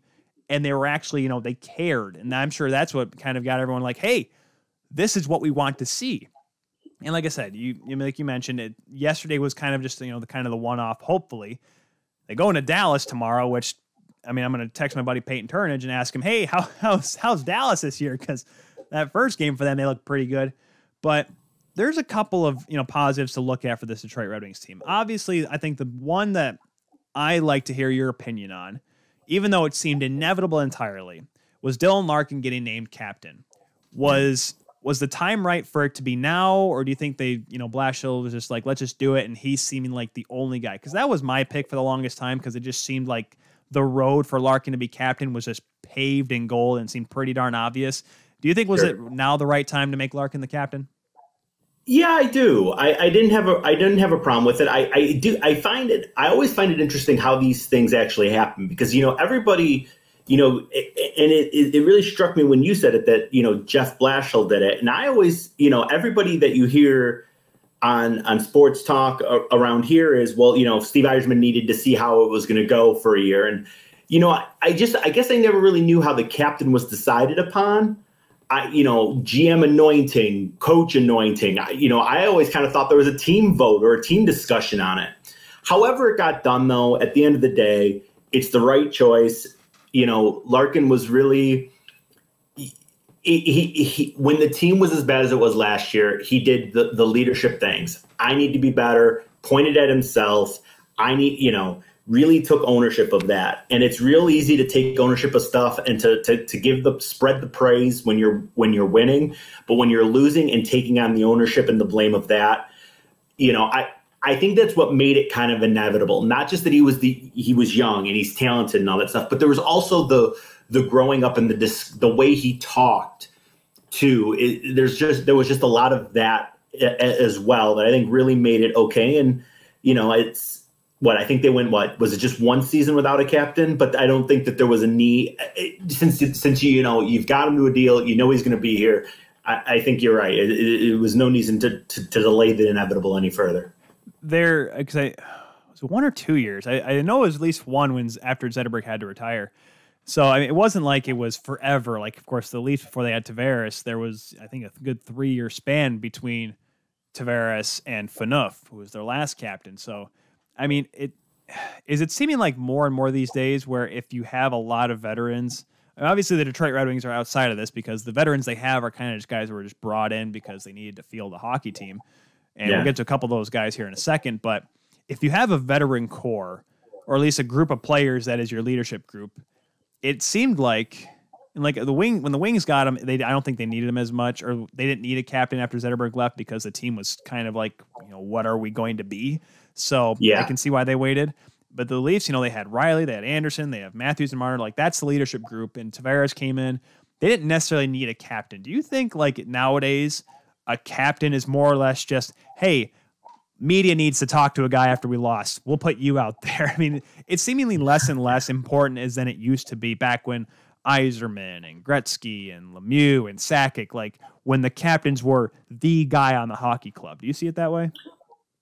It's really tough, Tyler, because I do think I think there's got to be such a fine balance to it, and I think let's just look at the situations particular in the two situations we're talking about, where the Wings went from Yzerman to Lindstrom to Zetterberg.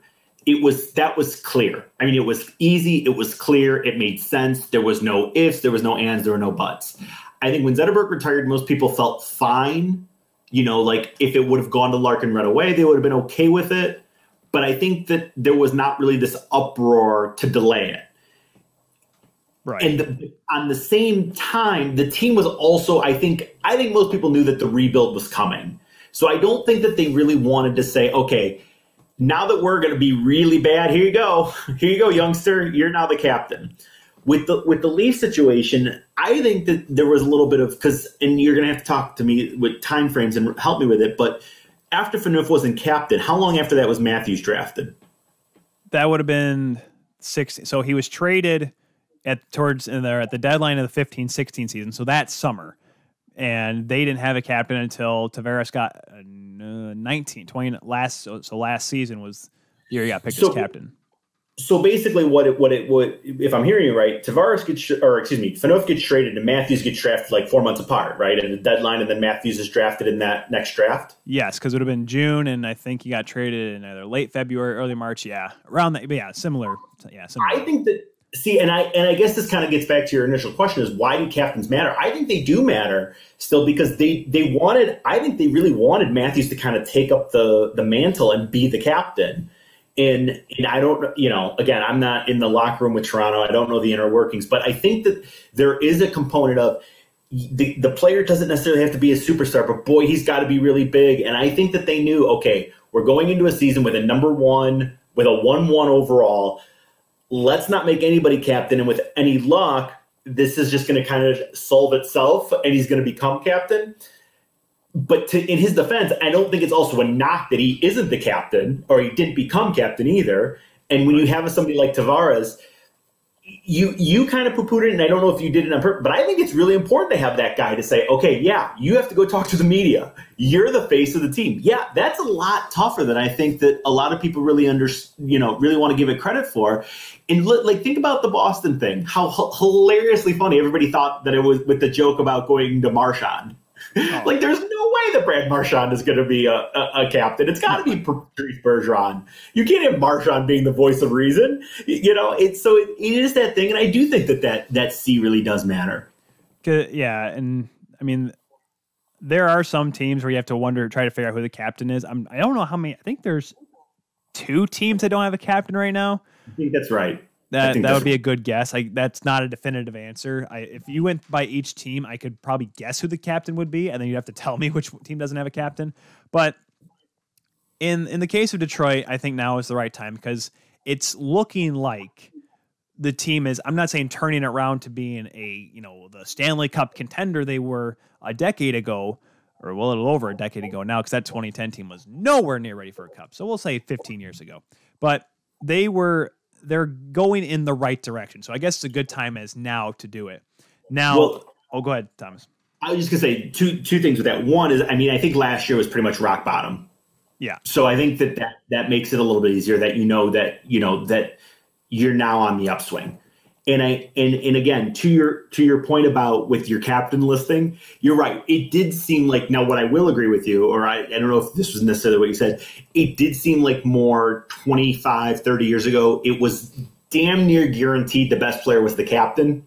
And now I don't think that that's true as much. Except for Chicago, where they had Dirk Graham was their captain, because even though they had Jeremy Roenick, that team was stacked. And Dirk Graham, and your fourth liner is even though, little known fact, in the game 4 of the 92 final, ready for the dumb trivia that I know, Thomas? Please. The only reason why the Hawks were in that game because Hasek played out of his mind when he came in relief for Eddie Belfour, and Dirk Graham got a hat trick in that game. See? Well, then he sounds like a captain to me. Jofa bucket wearing awesome mustache, number 33, Dirk Graham. For any Chicago Blackhawks fans that are watching right now, they're probably like, he knows who Dirk Graham is. There you go. See, that's why I got this mic, Thomas, so I can scream away from it, and I won't, have to pull the mic down to scream, so I don't destroy people's eardrums. So that's the reason why. They appreciate that. But man, that team, those Hawks teams, Larmer, Roenick, Chelios, Michel Goulet was still good. Stevie Smith. Of course, I'm just naming off the NHL 94 roster, but you know what I mean. They were good around that time. That's how people our age within a 10 year age group of us, it's NHL 94 is what got us all into it. So that's why you're naming that roster. That's why I say they should do on the NHL 94 rewind is they should just take the rosters from those teams and put them into the game so you can play past versus present. So I can have Wendell Clark just string up the left wing side and just brain Marchand into the boards, because that's how it would have been done back in the day. I don't hate that idea. That might be one of your best ideas yet, Tyler. I don't hate that at all. See, I come up with a couple every so often, but every so often. So, we talked about the timing being right for Dylan Larkin to be captain and seemingly doing so. But yesterday, because I follow a lot of people that cheer for the Red Wings and write for the Red Wings, so I kind of get it. Both, people that are, having reasonable responses that are well on Twitter, and then people that are tweeting in all caps, screaming for, just bloody murder. A lot of it was Jeff Blashill. And this has been a conversation we've had. Oh gosh, how long have we been doing this show for? I mean, seriously, since the last time they made the playoffs, it's been, all right, when's Blashill going to go? Now, under the previous administration, it's seeming like that wasn't going to happen because they knew the rebuild was supposed to happen. You can't blame a coach for a rebuild, but I don't want to say Blashill's the guy to blame for yesterday, but are his days numbered in Detroit? I guess is the big question. I'm going to say that no matter, unless there's like a complete disaster like last year, unless these 2 wins are basically what they have through March or through February, let's say, I think he'll get another year. And I think next year will have to be a year to perform. I'm kind of an easy fella. Go lucky, optimistic. Yeah, well, because these, this is such an impossible scenario. I mean, you think about it, when somebody gets hurt and they miss a season and then they come back, all they talk about is timing. It's going to take 10, 15 games to get their timing right. They got to get their timing right. Got to get the timing right. The Red Wings are an entire roster that went basically 300 days without playing. I mean, seriously. So I have a really tough time because there is a voice here that's telling me, yeah, he's got to go. He's got to go. I'm tired of this. But at the end of the day, the talent hasn't been there to be a whole lot better than what they've been. There really hasn't. I mean, when you think about guys that were playing defense last year, how can you possibly think that this was going to be it was going to be a better team? And so, and again, with all that's swirling around this year, I'm going to try not to get all up in arms about whether or not Jeff Blashill should go. Not 6 games into it. Let's get 20 games under the belt. And like I said, if this team is still that bad and the power play still can't score and the penalty kill can't stop anybody, I'll listen to the argument that he should go. But again, this also isn't the team that's going to start winning big. Right. So I feel like putting somebody in, it's kind of like, like the Tigers with AJ Hinch. I don't know. He's going to start with a team that's probably going to lose close to 100 games again. Well, what's the point of bringing in a coach whose first year is almost pointless? Not if he's got trash cans to help him out. Bam, bam, bam. Here comes a curveball, Miggy. There is that. But in hockey, less so with a trash can thing being the case. I just don't know if necessarily a new coach right now with all these vets that were brought in but only on 1-year deals. Again, this isn't the roster that I think that the Wings want to be good with, if that makes any sense. So changing the coach, I'm kind of like, yeah, whatever. And to be fair to him, and I'm sorry, Tyler, but just to be fair to him, has Rasmussen looked better? Did Zadina look good before he went out? What are we seeing from young people? Right. And I have kind of like, Brome has looked good, Rasmussen. So there's definitely some positives that I've seen from the young Wings or the new Wings that does give me a little bit of pause before I say he's got to go. Right. Do you think Zadina, obviously he's on the COVID list right now, but do you think Zadina, just the way he started and I think the way he's developed, I believe he's developed a lot better than Mantha has, and that's just for my personal taking. Having watched him having watched both in Grand Rapids, I think Zadina's done a lot better of a job. And of course, Zadina deserves it. The amount of traveling he had to do last year with the team. Good Lord. Him and Giovanni Smith could probably fly to Mexico for free at this point, even with COVID. But do you think Zadina's ready to be the full-time NHLer that he was drafted to be? Yes. Yeah. You sometimes become the slave of the TV broadcast. And so you always try to be careful. But, when you see the highlight packages of him and the hounding, sort of back check and the willingness to really get in there and make plays, he looked really impressive. And did he have any goals? No. Did he have some nice setups? Yeah. What'd you bring him in to be? You hoped he'd be a 40-goal scorer.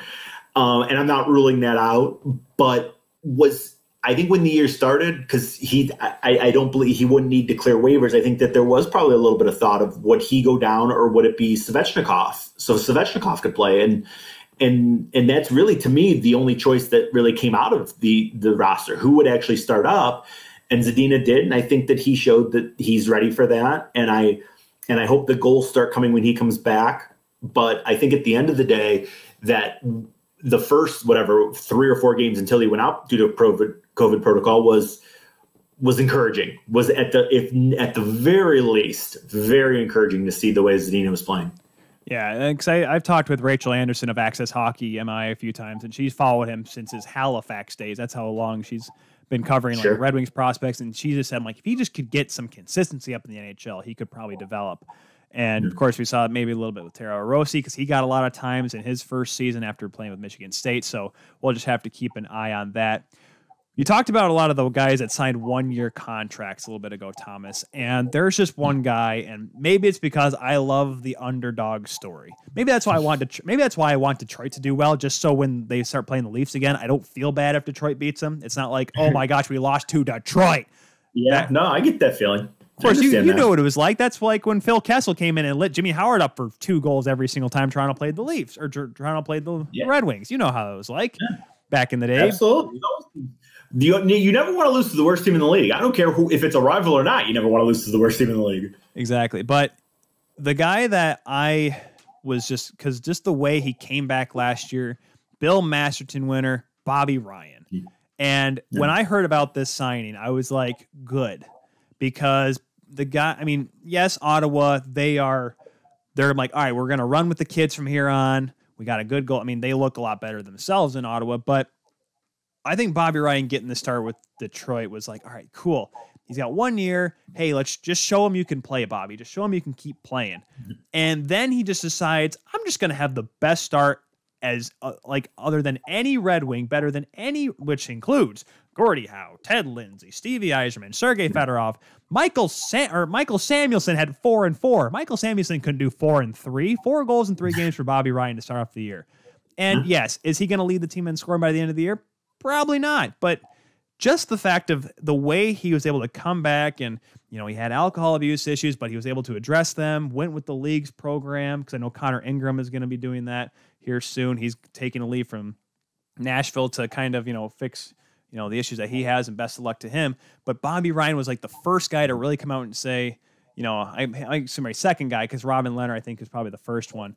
But to come out and say, I need help, and he went out and got help, and now he's back, and he's looking like an everyday NHLer again. Is he the same Bobby Ryan as he was with Anaheim? No, of course not. But the fact that he's going out there and he's showing that he can still play, given where he was probably this time last year, Thomas, that's a great story right there. It is. I mean, there's no question about it. It's a great story, and you know, it's one of those things where I almost hope that, and it, you know, 5 games in, 6 games in, let's see how it all plays out. But I hope that he's not a flip either. I hope that it's not something where Steve Yzerman signed him thinking, all right, well, we'll ship you off for a second rounder come the deadline. I'd love to see it because, you know, one of the bigger things that he did that I loved was you see him talking to Zadina. You know, they showed that clip. I think it was during the first Columbus game. Maybe it was the second Columbus game, where, you know, they're showing him, you know, during a whistle, and he's talking to Zadina and doing the whole, you know, fingers around what to do, and Zadina's looking at him and looking back at the ice, and that's, you know, that's what you need. That's what you want to see. And then, you know, if he can have fun, and the Wings obviously need secondary scoring, it's just such a heartwarming story, because who doesn't want to see somebody that's had success stumble on some personal demons and then comes out of it, and it's great to see this, and I hope he's not done, not just for the Wings' sake, but for, like you said, just because of the humanity and hockey's sake. I'd love to see him score 20 this year and just really, you know, kind of make himself a presence throughout. But, you know, a friend of mine told me, actually, Walt, who does the In the Box podcast with me, he's the host of the show, and he's like, you know, have you ever looked at Bobby Ryan's growing up and his history? And there was something on basically almost like a TMZ Canada. That's not what it was, but it's something kind of like that. He had the craziest childhood growing up. Like, go look at Bobby Ryan's childhood for those of you that don't know, and some of this, you know, what that was like. I mean, the guy's kind of remarkable. To persevere and to get to where he's gotten, then he free fall, and now he comes back and scores 4 in his first 3. I mean, you're right. It's just a hell of a story. Yeah, because Brian Burks actually talked about it on various radio shows that I listened to, and how he knew, like when he talked to him before they drafted him, his name's not Bobby Ryan. His name is Robert, but it is not. His last name is not Bobby Ryan, but he stuck with it. Right. I mean, I think may have been, I don't know if it was TMZ or if it was like, I think there was, I know they did something for TSN and they did a couple years ago. I wonder if they're going to do another one with him. And I think there should be a special with him, Leonard, and, see how Connor Ingram goes. Like those guys, like talking about, the NHL and their player, not the player safety, but the programs they have to help players through, through tough times. Cause that'd be really cool to talk about because of course this Thursday is Bell Let's Talk Day. And that's a big thing up in Canada. And we talk about it on the show a little bit. I'll probably get to it a little bit later on when we get off with Thomas here, but it's so important to talk about that sort of thing. So good to Bobby Ryan. Let's hope he keeps going and keeps pushing because man, if he can do it, I don't think there's ever such thing as a 2-time Bill Masterton Award winner, but if there's a comeback player of the year, at least on the wing side, hopefully Bobby Ryan's the guy because that'd be the great guy to do it. No offense, it ain't gonna be Mark Stahl though. I'm sorry about that. That's I will say this. Well, Mark. Okay, so what was it? What game was it? I don't know if it was the Columbus game or not. Mark Stahl made just a poor defensive read, and I think it was Brad Crisco from the Wing Wheel podcast saying, "Oh my gosh, is this Mark Stahl guy going to be a problem?" And I tweeted back at him like, "Have you not watched the Rangers for like the last 5 years?" He's had some moments and some plays that you would hope to see Mark's, that you expect Mark Stahl to not make. But again, we're 6 games into the season. I really want to tell myself that you do whatever you want. People do whatever you want. You don't want to get mad and say this was the worst decision ever. That's fine. But again, would you rather have him there or Madison Bowie or Jonathan Erickson? Or, I don't know, pick a corpse from last year. I still think I'd rather have Eric Stahl or Mark Stahl back there. Yeah, he got signed because he was going to leave the Rangers. And as Steve Yzerman said, in a couple of his pressers during the offseason was, we need to put a team on the ice. Yes. There will be bodies on this team that are bad, but we need to put them on there. I mean, geez. Yeah. Poor Stevie, he knows exactly what that's like. Look at those teams from like 83 to... I'll say 87 before they started always playing Edmonton in the playoffs. Like those teams. Yeah, that's about right. Does anyone know who Lee Norwood is? No, because he was awful. I met him at an alumni game once. He signed my card because I had one because my dad gave it to me. And I'm like, that's pretty neat. This guy, he's wearing a Red Wing sweater. Couldn't tell you who he was. Couldn't tell you what he looked like now. That's how bad he was. There you go. But last thing before we let you go, Thomas, I know you got another podcast coming up here later on after we let you go, is the goaltending, because that was the big thing last year, and it's seeming like Jimmy Howard's going to retire. I'll ask you, actually, I'll get to that here in just a second, but how do you think Greiss and Bernier have done? Yesterday aside, Greiss, he was a Jennings Trophy winner 2 years ago. He looked really good for the Islanders last season with Varlamov, almost was a Jennings winner, had to play in the playoffs a few times. I said it when they signed him. This is not a bad goaltender to get. Yes, it's going to be a bad team, but he can keep you in some games. How do you think him and Bernier have looked so far? I've been fine with it. The one, I think there's been one goal this entire season. Even yesterday, I don't really think it was a goaltending issue for the most part. I think there was one or two, but sometimes in a game like that, it's just, again, I'm hopeful that yesterday was more of one of those nights than anything else. But I think it was the second goal Friday where it looked like he went to go make a glove save and it just literally went right by the glove. And they never really got us a proper angle to show if it was deflected or not. But they never do on TV. They make it look like it's always the goaltender's fault. You know that, Thomas. Yeah, I do. And actually, I disagree. I think more often than not, they look to try to find an angle to show it was deflected on the way through. I really do. But they couldn't find it. It was the first game against Chicago because it was the Red Wing broadcast, and they were talking about how it was the Chicago feed that they were just broadcasting over. And they just they never really showed it. And it looked like that, again, the glove went out to make a save and it just kind of fluttered by it. And it was like, well, what the hell happened there?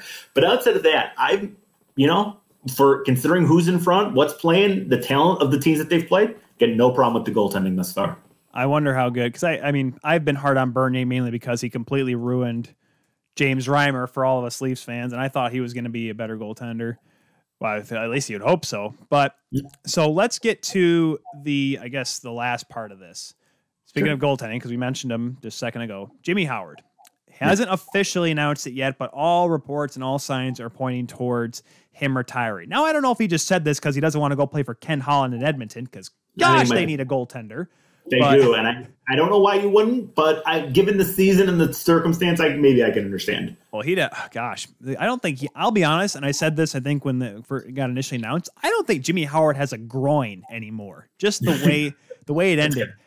Like Jimmy Howard and I, despite Jimmy being about 10 years older than me, him and I don't have hips, he doesn't have a groin. That's just how, our bodies have decayed. Now, I probably have not taken my body or taken as good a care of my body as Jimmy has over his career, but I digress. Yeah. Looking back at Jimmy's career, Alex and I talked about some of our favorite moments with him. For me, one was in 2011 during the playoffs against Arizona when it was 2010 or 2011. He made a save without his mask, and I thought that was the coolest thing ever when I was a kid. Alex went with, there was a couple games. There was a moment when he played in Grand Rapids because we got to watch him literally because he came in the year after the NHL lockout. He came to Grand Rapids in 05-06.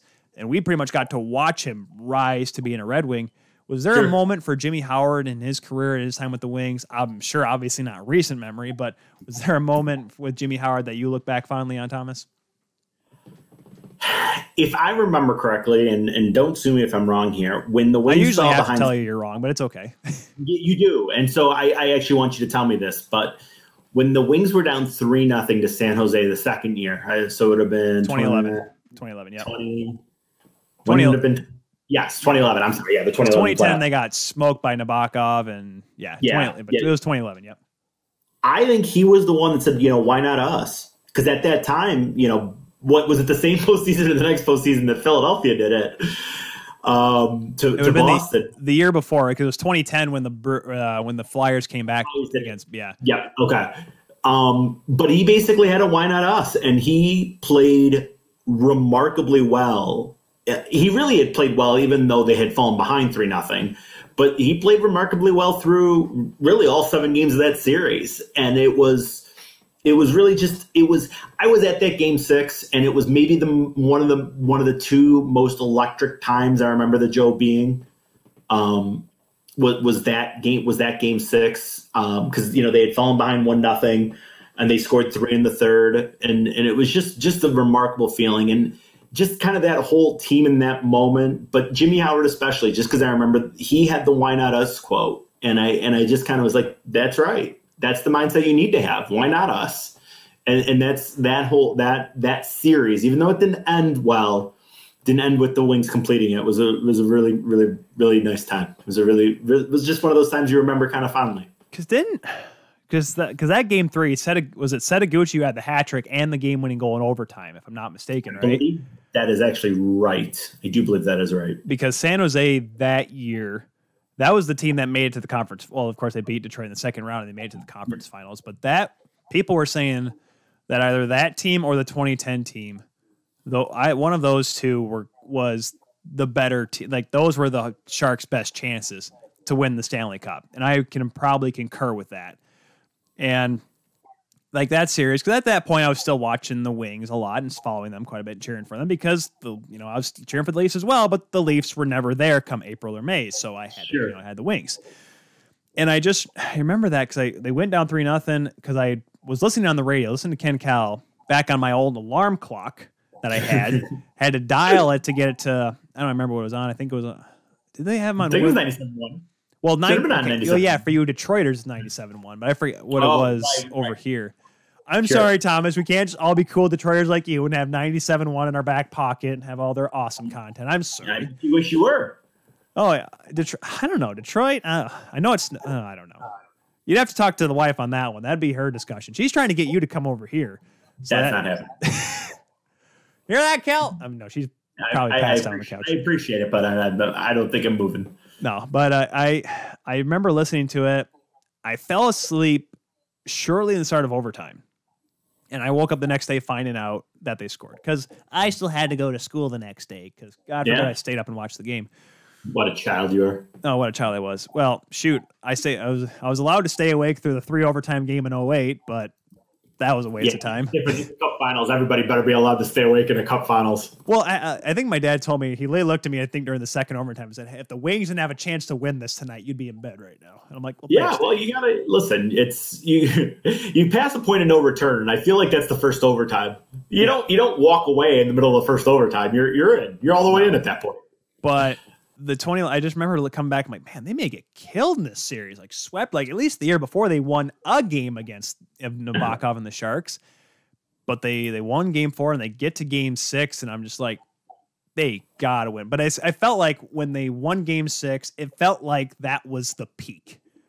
Right? Like you just have that feeling like they're going to San Jose for game 7. There's no chance they win twice at the Pavilion. It's so unlikely. Because especially at that point, the Shark Tank was one of, if not the toughest places to play in the NHL.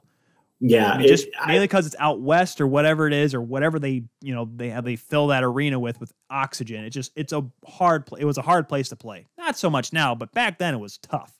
Yeah, it was. And that team, it was such a not quit team or not going to quit team. Cause I remember it was 2-1 in the third period of game 7. The Sharks scored. And then on a weird little backhander by Datsuk, they made it 3-2 and they pressed. I mean, it was just such a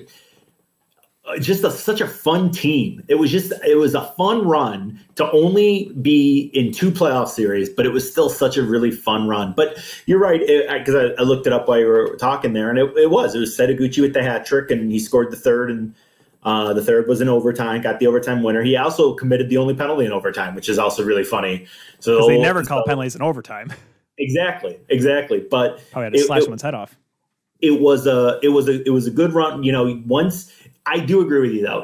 There was just something about that game 6, the crowd, the volume, and then I actually rewatched it on TV the next day, and you could even feel it coming through the television. It was a special game, but it did kind of feel like, boy, I just still don't think they're going to steal it in San Jose, because I feel like they stole game 5. Like, I feel like they did not play well in San Jose in game 5. They were terribly outshot, and they won that game. I'm like, how in the hell did they do that? Yeah. So it did kind of feel that way, but it didn't diminish it by any means. It was still fantastic. Was that, because realistically thinking about this now, the only teams, because Mrazek was still the goaltender in the 2016 playoffs, right? The series against Tampa, right? He was in both series, I believe, against Tampa, right? Right. Because I was making sure, because that would have meant, it was 2010, 11, 12, and 13 for Jimmy Howard. For at least in terms of playoffs. Which team do you think was the better of those 4? I'm trying to think I think 11 or 13 because they came within a goal. Yeah. But they were all really similar. They were all really I don't want to say purgatory teams, but that's really what they were. They were good enough to that when you really look at it. Second round of the playoffs was about as good as those teams should have gone. Yeah. They were an aging grind line that had a couple pieces left of it. Lidstrom was now, by this point, I believe, just about 40. Datsuk and Zetterberg were making guys like Franzen, Hudler, and Samuelson look a lot better than what they were. It was, they just didn't have enough, and you knew they just didn't have it enough. But they were still fun. They were still the Wings, and you were still pulling for them. But you just knew that I didn't ever really think going into the playoffs that those were teams that were going to make a run. I really didn't. But geez, I still got that 13 series. I'm like, man, awful penalty in game 6 and off of Cronwall in game 7. What a just the couple of worst bounces ever. Well, even I mean, to be fair to them, though, even one of those 2 series against Tampa, they were up 3-1, and it was they were up 3-1, or was it 3-2? 3-2. I think they were up 3-2 coming home. That's what it was. They were up 3-2 coming home. Yeah, and they lost game 6, and then went on to lose game 7. But the problem with that was they got Eric Cole that year at the deadline, and then Eric Cole had some sort of neck injury that was found out. Never made it to the playoffs. The Wings were 1 for 25 in the postseason on the power play, where they got Eric Cole to make their power play better, and then he couldn't play. It was just a bad set of circumstances, and we kind of me and frequently talk about it. If Eric Cole is healthy and plays in that playoffs, the Wings probably win it in 6. And who knows what happens after that. But again, they couldn't score on the power play. Lightning take game 6 here, and then I think it was a 1-0 with an empty netter. Then they made it 2-0 in game 7 in a really close game. So I mean, those teams weren't as far away as we thought, at least from going one step further. But it was all for now. Because 15 was the year they made it to the finals. 16 they lost to Pittsburgh in the in their playoff run. So I wonder how that would have gone, but I don't know if Detroit would have beaten Pittsburgh that year, even though. Right. I'm sorry. I didn't want to imply that, but I mean that they were close and potentially knocking off the Lightning the year that the Lightning went to the Cup Finals. That was the only point I was trying to make there. Yeah. The only point you should have made, but I still think that 13 Leafs team, if they'd beaten Boston, could have made it to the conference finals, but that's just me. We have been chatting here with Thomas Biondo of In the Box Podcast and Davenport D1 play-by-play broadcaster. Thomas, we thank you for coming on for a 10th time here on the Kuehl Show.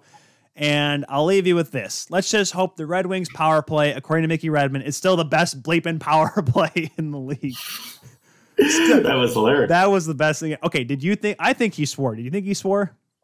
I actually didn't think that was the one everybody was talking about. I thought everybody got up in arms when he said bitchin' during the course of the game. No, it was against Columbus where they scored a power play goal. And you have to look it back, but I swear he went out and said, I'm like, that's the best. Someone said best looking power play. Try to defend him, but he dropped the F-bomb. He said, that's the best bleeping power play the Red Wings have had all year. He's an old man. Let him get away with it whenever he wants to. God bless him. He's over here bitching to the referee. I did hear a bitching, and that's the one I thought everybody was up in arms about. Because compared to the one against Columbus, that was child's play. Now, then I don't think he said it because I was watching those games pretty intently, and I think I would have noticed. But yeah, go figure. Were you paying attention to the fake goal horn that they have there at Little Caesars Arena now? Oh, the fake crowd noise. Fake crowd noise. I've accepted that. I'm talking the fake goal horn at Little Caesars Arena because they don't have the horn. They just have the audio recording of the horn from the Joe. Like, that's my problem. Yeah, no, you take the horn with you. That's what you do. You take the horn. You don't change your goal horn. I'm fine. They didn't change. Like, yeah, bring the goal horn. Where's the goal horn? Oh, where's the actual goal horn? How do you know that it wasn't recording at the Joe the whole time anyway? Well, no, because you knew. You knew. That's kind of true. You remember how that arena used to be? Shoot, I remember I was there on a Sunday afternoon. It was the loudest crowd I've ever heard in my life. I'm just wondering if it sounds weird because there's no fans in there. Because honestly, Tyler, I've been to a couple games at Little Caesars Arena, and the Wings did score in those games, and I didn't like the horn didn't sound off to me at all. So I'm just wondering if it's coming through the TV. Well, did the horn even go off when you were there, Thomas? I just said the horn did go off in the games I went to. They did in fact score. I just said that. Nice try, buddy. I was making sure it wasn't a test. Like they weren't testing the horn. Like, hey, let's make sure it still works. Play. All right. Okay. All right, my friend. That'll be enough of that. Thomas, thank you very much for chatting with me once again. Hopefully we see you soon. Hopefully we're calling games together because I'm losing it here in the studio. I mean, the wife, I'm sure, likes having me home all the time, but I'm pretty sure she's getting annoyed by it because all I do is come home and complain the other 5 hours that I'm home. So I'm pretty sure she's hoping that I get to work. So maybe I'm a better person, as she says. But again, fingers crossed on that one, buddy. Amen to that. Thomas, thank you once again, man. Have fun on your podcast tonight. In the Box Podcast. Thomas, where can they find In the Box Podcast? Oh, got all those places. The Google Play Store, Spotify's got it. We got it, I believe, in the Apple Store as well, or the Apple, whatever they call it. I'm not that great with tech, but whatever app's doing it. But Google Play, I know, and Spotify too, In the Box. Well, definitely Thomas doesn't know because it's Google Podcast now. It's not Google Play. They changed the format now. I found that out the hard way. They are on. So pretty much there's. Yeah, you had to learn too. Listen, okay, I had to learn because they said, like, hey, it's no longer Google Play Music, it's Google Podcasts. And I'm like, okay, are we on there? Cool. No, you catch them on there. Pretty much your favorite podcatcher, you find Thomas and Walt. Thomas, thank you once again, man. We'll talk to you soon. Safe travels. Be safe out there and have a good day. You too, Ty. Thank you so much, bud. That was Thomas J. Biondo. Is it J. Biondo? I don't know. He's trying to log off, but he can't do it. V. All right, it's Thomas. I won't say it because I remember now because now that you've said V. See you, Thomas. Yeah. You can log. There he goes. Okay. Thomas Biondo, ladies and gentlemen. Couldn't find a better way to end it because I talked to the man so much. I could probably go on for probably a good 6. We could easily talk for like 2 hours about Red Wings. I think we did it actually. If you go back to our podcast days, you wouldn't find it here on the YouTube channel if you're watching us on the replay on the Kuehl Show YouTube. But if you go on your favorite podcast, you can go back to, I think, mid-March, right after the NHL paused their season. There'll be an episode with Thomas where literally him and we talked for 90 minutes. I couldn't tell you what it was, but we just yammered on conversation because it was at that point where we didn't know what sports were going to happen. We didn't know if hockey was ever going to come back. I mean, not ever going to come back, but like was there going to be a season? We didn't know if baseball was going to be a season. You know, we joked about it, I think in an April show when he came on, you know, it was like snowing, like a light snow. I'm like, Thomas, would you rather be okay with sitting at home during COVID or be at a Tigers game on a Tuesday afternoon when it's 30 degrees and snowing against like Baltimore? And he said he'd rather be at a baseball game because at least it'd be some sort of normalcy. So hopefully we get back into that sort of thing soon. You know, I wonder as we were doing the interview, like I move around in my seat a lot, and typically when I have the headsets on, you really can't hear it. But I wonder can people hear my chair? Like I have this creaky old chair in the desk. It's an old desk that's actually the desk that's to my left, to your right if you're watching us here on 12 Ounce Sports. It's an older chair and it's kind of creaky if I move in it. And I mean, it's in one piece, which is good, you know, for now. But I wonder if you guys can hear it. Because I remember when we used to have our regular mics back in the early days of this show, like we could hear any squeaky chair if I had to move, and that's all you heard in the background. So you probably are hearing it. And I'm going to have to either stop moving and try to duct tape my keister to this chair or find a new chair. That'd be cool if I got a new chair. But I got all this cool stuff, and I'm pretty sure if I bought any more stuff, I'm pretty sure the wife's going to probably take my credit card away or my debit card away or ban me from ever going on Amazon ever again. I don't know. She'll find a way to make sure I don't spend any more money than I have to, even though I did tell her I bought her an anniversary gift. So maybe they got me out of the woods for a minute. But let's move along here. So, of course, we did the NWHL scoreboard earlier in the show. So let's jump on over to, as I back out here, make sure I don't play any music that I'm not supposed to here. Let's throw up that drum line. Let's get that drum line going, guys. Pretty sure you guys can hear it right now. I can't because I have the earbuds in. I can take this out. Actually, no, let's just do this. Let's put this back on here. There we go. Oh, yeah, I can hear there we go. That's what I'm waiting for, the drum line. I love it. I found this thing I found it on YouTube. It was a free drumline cadence, as I label it on my phone as well. So, you know what that sound is for, folks? That means it is time for the College Hockey Scoreboard, brought to you by our friends at Second String Leather Company, secondstringleather.com, #crafted from the crease. Let's go all the way back to Tuesday, where in Atlantic hockey action, Mercyhurst knocking off Robert Morris 3-2 in overtime. Georgi Fedulov, his fourth of the season, the game-winning goal. Hank Johnson, 40 saves for the Lakers. Number 11, Omaha beating Colorado College, also in overtime by 3-2 score. Tyler Weiss, 2 goals, including the game winner for the Mavericks. Jumping on over to Thursday, Army beating Holy Cross 3-2. Thomas Farrell with the game-winning goal in that one. Bemidji State beating Bowling Green 2-1. Zach Driscoll, 25 saves. Ethan Samoza and Lucas Sillinger, the goal scorers for the Beavers. Moving over to Thursday, the Big Ten, staying on Thursday, pardon me, Big Ten action. Number 8, Michigan beating Notre Dame 5-1 in that one. Kent Johnson, a pair of goals. Eric Portillo, second win of the season with 29 saves. Also got an assist in the game as well. Good for him, the freshman goaltender for the Wolverines. Goal and an assist for Cole Caulfield, and number 12, Wisconsin's 4-1 win over Penn State. And then number 4, Minnesota beating Arizona State handedly after getting swept by Notre Dame the week before. They were just mad, and they were ready to play against the poor Sun Devils. Brandon McManus and Sammy Walker each had hat tricks. McManus having a 4-point game. 7 Gophers had multi-point games.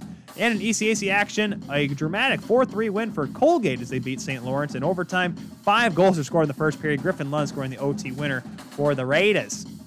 As now we jump on over to Friday, we look at the Atlantic Hockey. Army completing their weekend sweep of Holy Cross. Trevin Kozlowski, 23 saves for the Black Knights, his 4th win of the year. Michigan completes the weekend sweep over Notre Dame with a 3-1 win. Strauss Mann in net. He picks up his 8th win, making 25 saves for the Maize and Blue. Penn State beating Wisconsin, so they get the weekend split. Connor McManaman had himself a game. A goal and 4 assists, giving him 5 points. Minnesota, a 10-2 win over Arizona State, completing their weekend sweep, outscoring them 20-2 in those 2 games. Blake McLaughlin picking up 2 goals and an assist. He had himself a 7-point weekend. 7 for all of you Friends fans out there. I'll let you guys try to figure that one out here in a second. ECAC action, number 10, Quinnipiac tying Clarkson with a 1-1 score. End up winning the shootout. Peter Liberator scoring for the Bobcats in the shootout. There was a lot of shootouts on Friday, guys. Check this out. Ready for this? Connecticut tying Boston College 3-3. Johnny Evans, a goal, and also the shootout winner for the Huskies. They get the upset win over number 1 Boston College. UMass and Providence tie 0-0. Jackson Stauber made 28 saves. Philip Lindbergh for the Minutemen, 27 saves. Stauber actually made 17 in that third period as well. Brett Berard picking up the shootout winner for the Providence Friars. And Merrimack beating New Hampshire in regulation 5-2. Boston beating Maine in overtime. Robert Master-Simone, game-winning goal in a 3-2 overtime win over the Black Bears. NCHC action, St. Cloud gets a close win over the Miami Redhawks. Jackson Castor, 20 saves, his second win for the Huskies. Bemidji State completing their weekend sweep over Bowling Green with a 3-1 win. Zach Driscoll, 32 saves.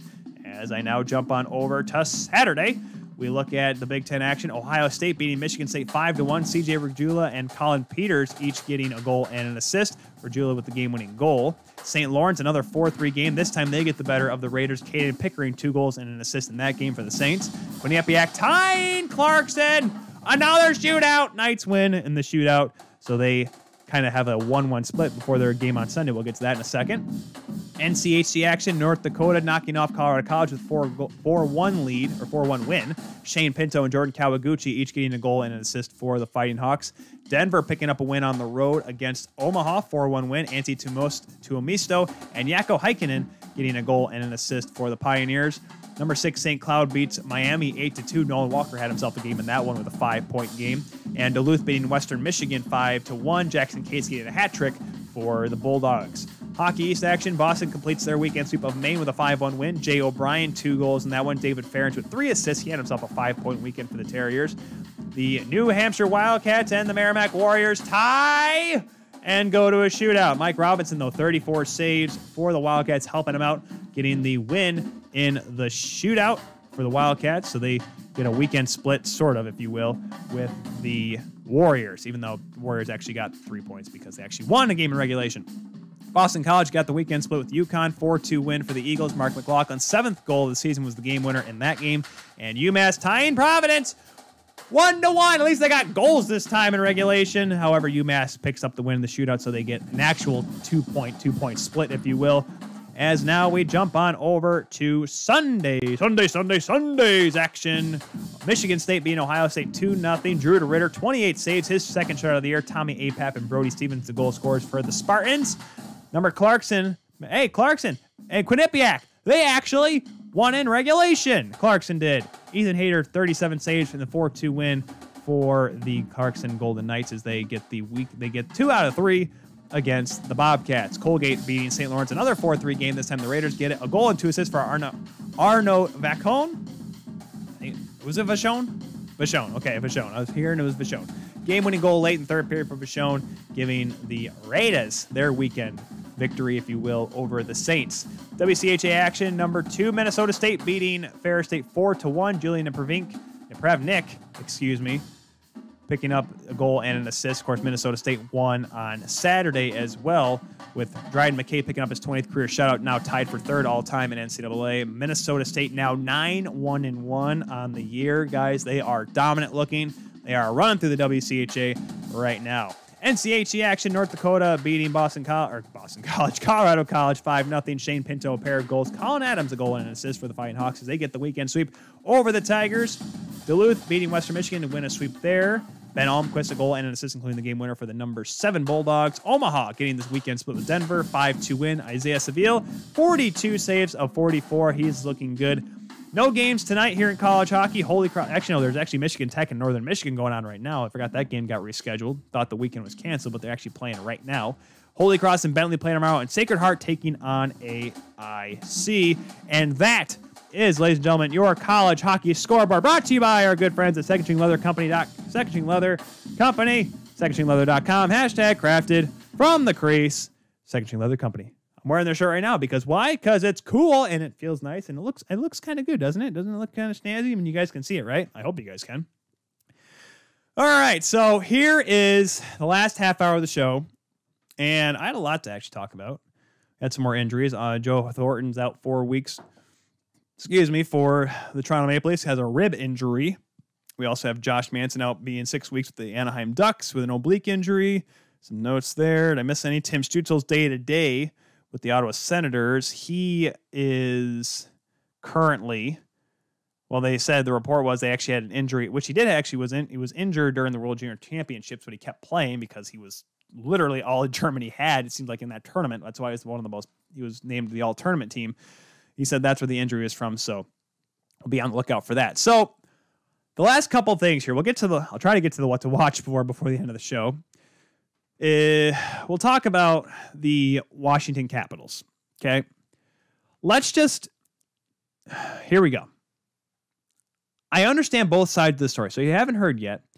4 Washington Capitals players have been put on the COVID-19 players list, where they can't play for 4 games, which is weird because typically with the National Hockey League, they just kind of say mandate COVID list and, just test them. And once you have so many tests negative in a row, he can go back in the lineup. The NHL specifically told these players you have to sit out 4 games. It's legitimately a suspension. Now, why, Tyler, is there a suspension? Because on the recent Washington road trip, Alexander Ovechkin, Dmitry Orlov, Evgeny Kuznetsov, and Ilya Samsonov all were hanging out in a hotel room together. Now, yes, let's just get it out there now. What is the problem with that? Because the NHL has mandated that the players don't hang out outside the hotel. They don't hang out in the hotel rooms. There's specific areas in the hotel where they can hang out, but they can't hang out in individual rooms. Now, I get it. And Ovechkin's wife put this out on Instagram. What is the problem with them not being able? What's the problem with them hanging out with each other? Because they're in the rinks together. They're sitting next to each other on the bench. They're celebrating goals by hugging each other. They're next to each other in the locker room. Why can't they hang out in a hotel room? And I get it. I get where the conversation is. I get that they're mad because, but they do this. Why? They're testing negative. What's the problem? Where would they get the virus from? Now, yes, there have been players that have been put on the COVID list. We talked about the Red Wings, Adam Ernie, Robbie Fabry, Sam Gagner, John Merrill, and Zadina all got, put on the COVID list. The Carolina, of course, the reason why they were out for so long because they had Warren Fogle, Jordan Martinook, Jacob Slavin, Jordan Stahl, Teuvo Teravainen, all having to sit out. Mikko Koivu had to sit out for some time with the Columbus Blue Jackets. So, yes, players are getting the coronavirus based on traveling. That's just how it's gone, okay?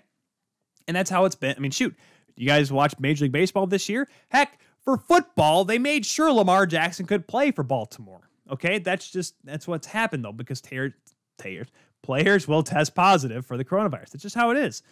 The NHL instituted these rules of not being able to hang out in personal rooms instead of a public space, not public place, but like in a lobby area or a banquet room that's a little bit more open, a little bit more ventilated, so players can hang out and do their, chatting there inside the hotel, not personal rooms. They put these in so they limit any possible chance of close encounters and any chance of them testing positive for COVID-19. I get it. I get the conversation, but they were in a locker room together. They are hugging, and I get that. And by the way, can we just say that how Ovechkin's wife just went on Instagram and posted on both Russian and English saying they have the antibodies, so that means they're safe. First of all, I'm married to a nurse, which is also, by the way, her sister is a nurse. Her mother is a nurse. The antibody doesn't make you immune, guys. I'm sorry. It helps you fight it because your body's used to it, but it doesn't make you immune to COVID-19. All right? So get that out of your head right away. Just because at one point, my in-laws and my sister-in-law had COVID-19. They had to quarantine their house. They had to clean everything. No one could enter. No one could go anywhere from that household. But that doesn't mean they don't go out not wearing masks and hanging out because they have the antibodies. That's not how it works. That's not how the Force works. If I'm quoting Star Wars, that's my wife's watching right now, actually. But my point is that the reason why these rules were put in place is so they could play. Imagine, okay, this is going to sound incredibly selfish, but as you guys know, I'm a very selfish person. It's okay. I understand that. I can accept criticism with this. Here's the thing, though. If you are going to play, let's just say your boss tells you, Tyler, you got to do this. Tyler, you want to broadcast this year? Well, Well, yes, Ryan, I would love to broadcast this season. I really do, because I like working, and I like calling games, and I like expressing my love for hockey through a microphone. I do it here, but I get paid a little bit more over there. But yes, I'd love to call games. It's fun doing play-by-play. All right, Tyler, you have to quarantine yourself off for 2 months. You can only see people in your household, and if you travel, you can't go outside your hotel room. Can't see any of your friends. Fair enough. It's going to be tough, but I get to do what I love. I get paid to do it. I'd like to do that. I'll sit in a hotel room by myself all day. I'll text my buddies. If you want to play video games with them, hello, you put the headset on, you play online with each other, you play local games, you connect, you invite them over on the PlayStation Network or Xbox Live, or the hell they call it now. Yeah, I can suffer. I'm sorry that I'm willing to make sacrifices to do a job. I'm sorry that these 4 players, I get it, guys, and I've come across this. This could be an assumption, but the Washington Capitals, I don't think they just don't care anymore. They won their cup, and they're happy, and they're just going to have fun and play for the rest of their time there. They don't care. That's why they're mad. And Ovechkin, oh, good Lord. The statement put out by the Capitals, I get it, they're disappointed, but Ovechkin making a statement, really? Dude, that's the most half-you-know-what statement. Actually, I can say half-assed statement I've ever read in my life. Not even Ryan Leaf, for all of you 1990s college and NFL fans out there, even his apology to the reporter that he lost his lid on, that was nowhere near Ovechkin, because that was at least spoken where he read on a piece of paper. Ovechkin probably had his publicist or someone from the team write it out for him, make it seem like he actually said it. A bogus apology, okay? I'm sorry. If you're going to take your job seriously, then do it. The league is making sure that players are safe. If you want to hang out with Kuznetsov, Orlov, Samsonov, great. Then go down in the lobby, hang out. You can do it down there. It's safe. And the league's allowing it. Now, like I said, I understand the discussion and the response and the rebuttal of, but these guys do this. I get that. But if someone tells you not to put your hand on the stove, don't put your hand on the stove. It's not that hard to understand, right? I at least think so. So I'm sorry that I don't feel bad for Capitals fans that are like, but why do you have to suspend these? I mean, I know it's not a suspension, but let's be honest. It's a suspension for hanging out together.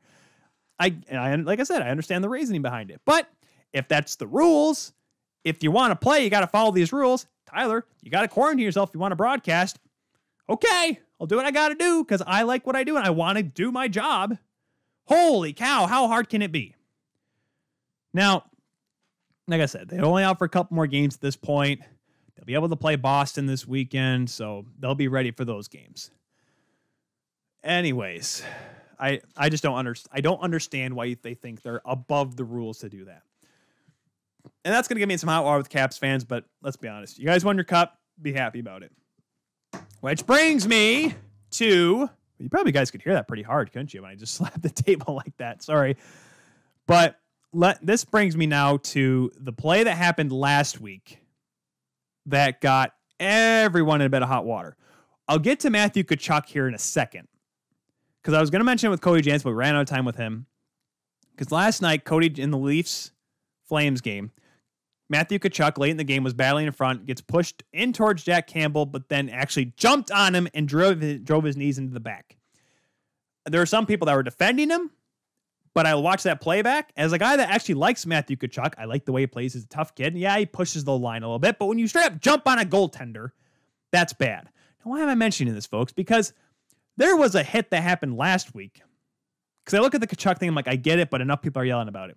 The reason why we are going to talk about a hit that happened last week is because guess what, folks?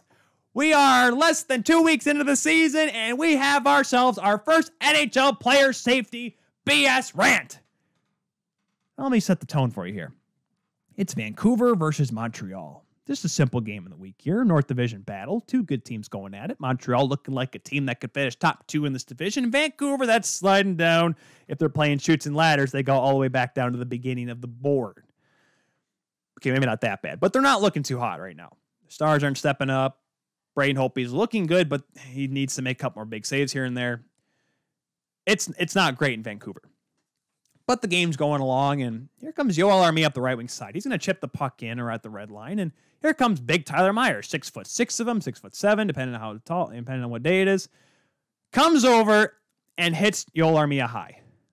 straight high hit. Now, it wasn't a straight brainer, okay? He didn't go elbow to head. It wasn't classic Mark Savard, Matt Cook, okay? That was not the case in this hit.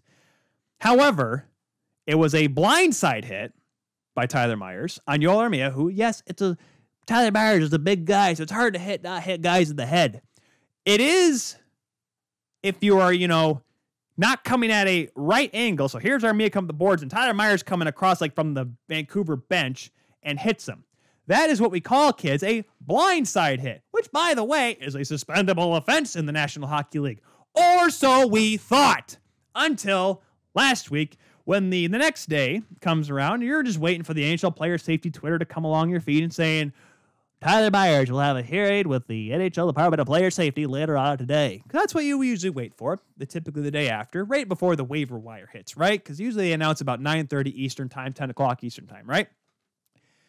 So you're just sitting there waiting for it, and nothing's coming around. You're like, wow, they're waiting a little late here. Did George Peros set his alarm today? No, he didn't. Okay, well, we'll wait a little bit. And then so I'm scrolling through my phone, and all of a sudden, here comes Elliot Friedman. Elliot Friedman, the voice of reason. Buddy Freege, saying that there's going to be no supplemental discipline for Tyler Myers. Paraphrasing, of course. Which made me just go, okay, it's too early in the season for this, guys. I'm trying to be optimistic. I'm trying to be, hey, guys, the NHL's back. Let's have some fun. Hey, let's have some hockey, some high-scoring games, some close calls. Hey, let's have some fun. Now we got this. Okay. First of all, if you're new to the Kuehl Show, I don't think we had any problems with this in the playoffs, did we? I don't think we did. I don't think we had any really questionable hits. Because it's the playoffs, and the playoffs are just this weird. There was the Tkachuk and Blake Wheeler or Scheifele thing. I do remember that now. But it was the playoffs, and Tkachuk seems to get away with everything. So I get the playoffs are one thing. Playoffs are a completely different ball game. But during the regular season, you would think that the Department of Player Safety would, protect the players like they're supposed to. The reason why I keep getting more and more aggravated with these plays, is this the worst hit I've ever seen? No, it's not. Like I said, I was around when Mark Savard got brained, but that was back when player safety was just a couple of guys having beers, watching games like, man, that guy got brained. Hey, remember when Keith Primo got killed back in the day? Remember when Eric Lindros didn't play an entire year? That was fun, right? Oh, crap. We got to actually suspend this guy? Let's just fine him $5,000. That's how it used to be back in the day. When they actually started, penalizing players. But nowadays, ever since Brendan Shanahan came along, Brendan Shanahan came in there and said, listen, guys, y'all are a bunch of idiots, and I'm going to tell you why. And they started suspending players and penalizing players. I'm like, good, cleaning up the game a little bit. That's what we like to see. And then he left because he wanted to go work with the Toronto Maple Leafs. I'm like, okay, that's cool. He works for my team now. Oh, that's good. Got the Shanahan plan going. Great. Who are they taking over? Well, Matthew Schneider was there for a minute. Okay, but then he left, and we got George Peros coming in here. George Peros. Well, you think, okay, well, that's good. He's a tough guy, and he runs by the code, right? Works by the code when he played. He's a fighter, so he knows what to do to keep players safe. As we have learned over the past few seasons, Maury's coming out here with a manila envelope saying, well, according to the results here, that is a lie. Because, oh my goodness, how many times on this show, how many times in the league have I literally had to yell and scream because of a stupid decision by the NHL Department of Player Safety? How hard is it to be your job when a guy gets a concussion? It was reported before the league announced, before Player Safety said they were not going to give him supplemental discipline, that Armia was out with a concussion. So there was an injury involved. Had it not been an injury, yes, we've seen it before. If a guy actually doesn't get injured, even if it is a dirty play, they don't penalize him nearly severely. But at least, they would give him like a $5,000 fine or something cheap, because $5,000 to $1 million hockey player is so much money they have to pay. But when a guy actually gets injured and is out indefinitely with a concussion, the reason why this thing was created, so protect players' heads, and you don't do anything about it. Explain to me this. George Peros, a guy that has probably had a concussion or two in his time. He probably knows what it's like. Why in the blue blazing hell is it that difficult to make a decision? He only had to make a decision for when Zach Cassidy went after Matthew Tkachuk because Matthew Tkachuk did something bad too, and they were going to try to kill each other the next time they played. He actually went to an Edmonton-Calgary game to make sure nothing happened.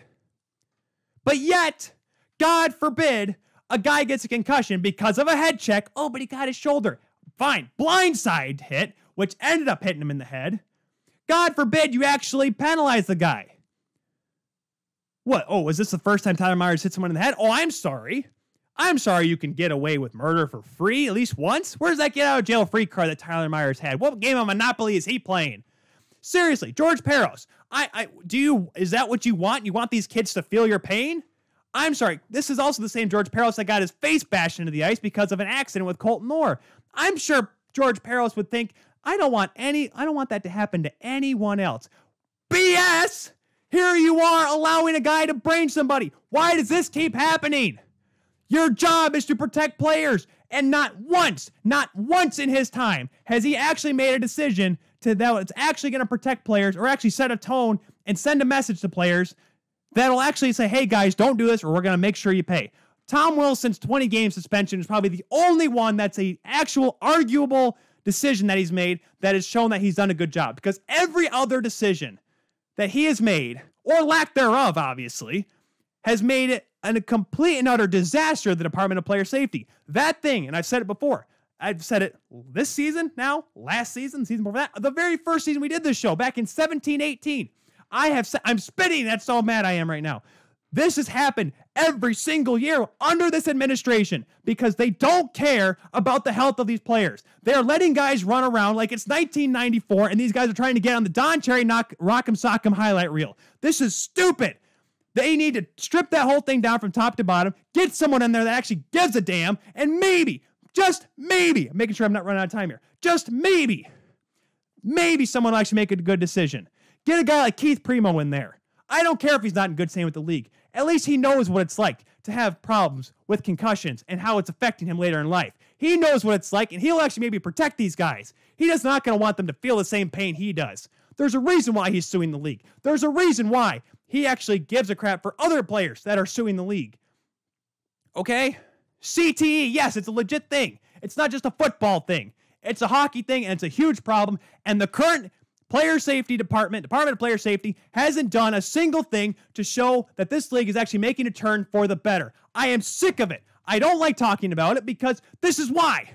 Because it gets me so mad and angry because these guys are getting paid lots of money, more money than me at least, lots of money to make decisions for the betterment of the players in the league they work for. Their contracts and their checks are signed by the National Hockey League. So they're supposed to protect the players in the National Hockey League. They have not done that consistently enough to prove that they should still work for this league. It's embarrassing from top to bottom, side to side. Probably my wife texts me right now to calm down. I'm sorry. This is a big problem. I just don't understand why whoever is in charge of firing people in the league, maybe it's Bettman, maybe it has a board of governors or board of someone to actually determine who runs this thing, because it's a joke from top to bottom. Someone needs to step in there and make a decision to actually find someone that's going to care about these players and make decisions like they care about these players. I'm sorry that I've probably made a few people mad because, oh, maybe it wasn't that bad of a hit. I'm sorry. It left a guy with a concussion. He's out for probably 2 or 3 weeks, minimum. This ain't the NFL where Patrick Mahomes can get a concussion and come back the next week. I'm sorry. That's not how this works, okay? The NHL the NHL concussion protocol, they actually care about their players. They'll make them sit out a while before they can come back. I'm okay with that. But the fact that the guy that hit him and gave him that concussion gets nothing out of it is embarrassing. This wasn't like it was an accidental fall and hit his head on the ice where he got a clean body check and just fell awkwardly. No, this was a hit to the head and a blindside hit, and everything is riding towards a suspension on that. But George Peros says, nah, he's first-time offender. We'll let him off with a warning. Are you kidding me? It's embarrassing.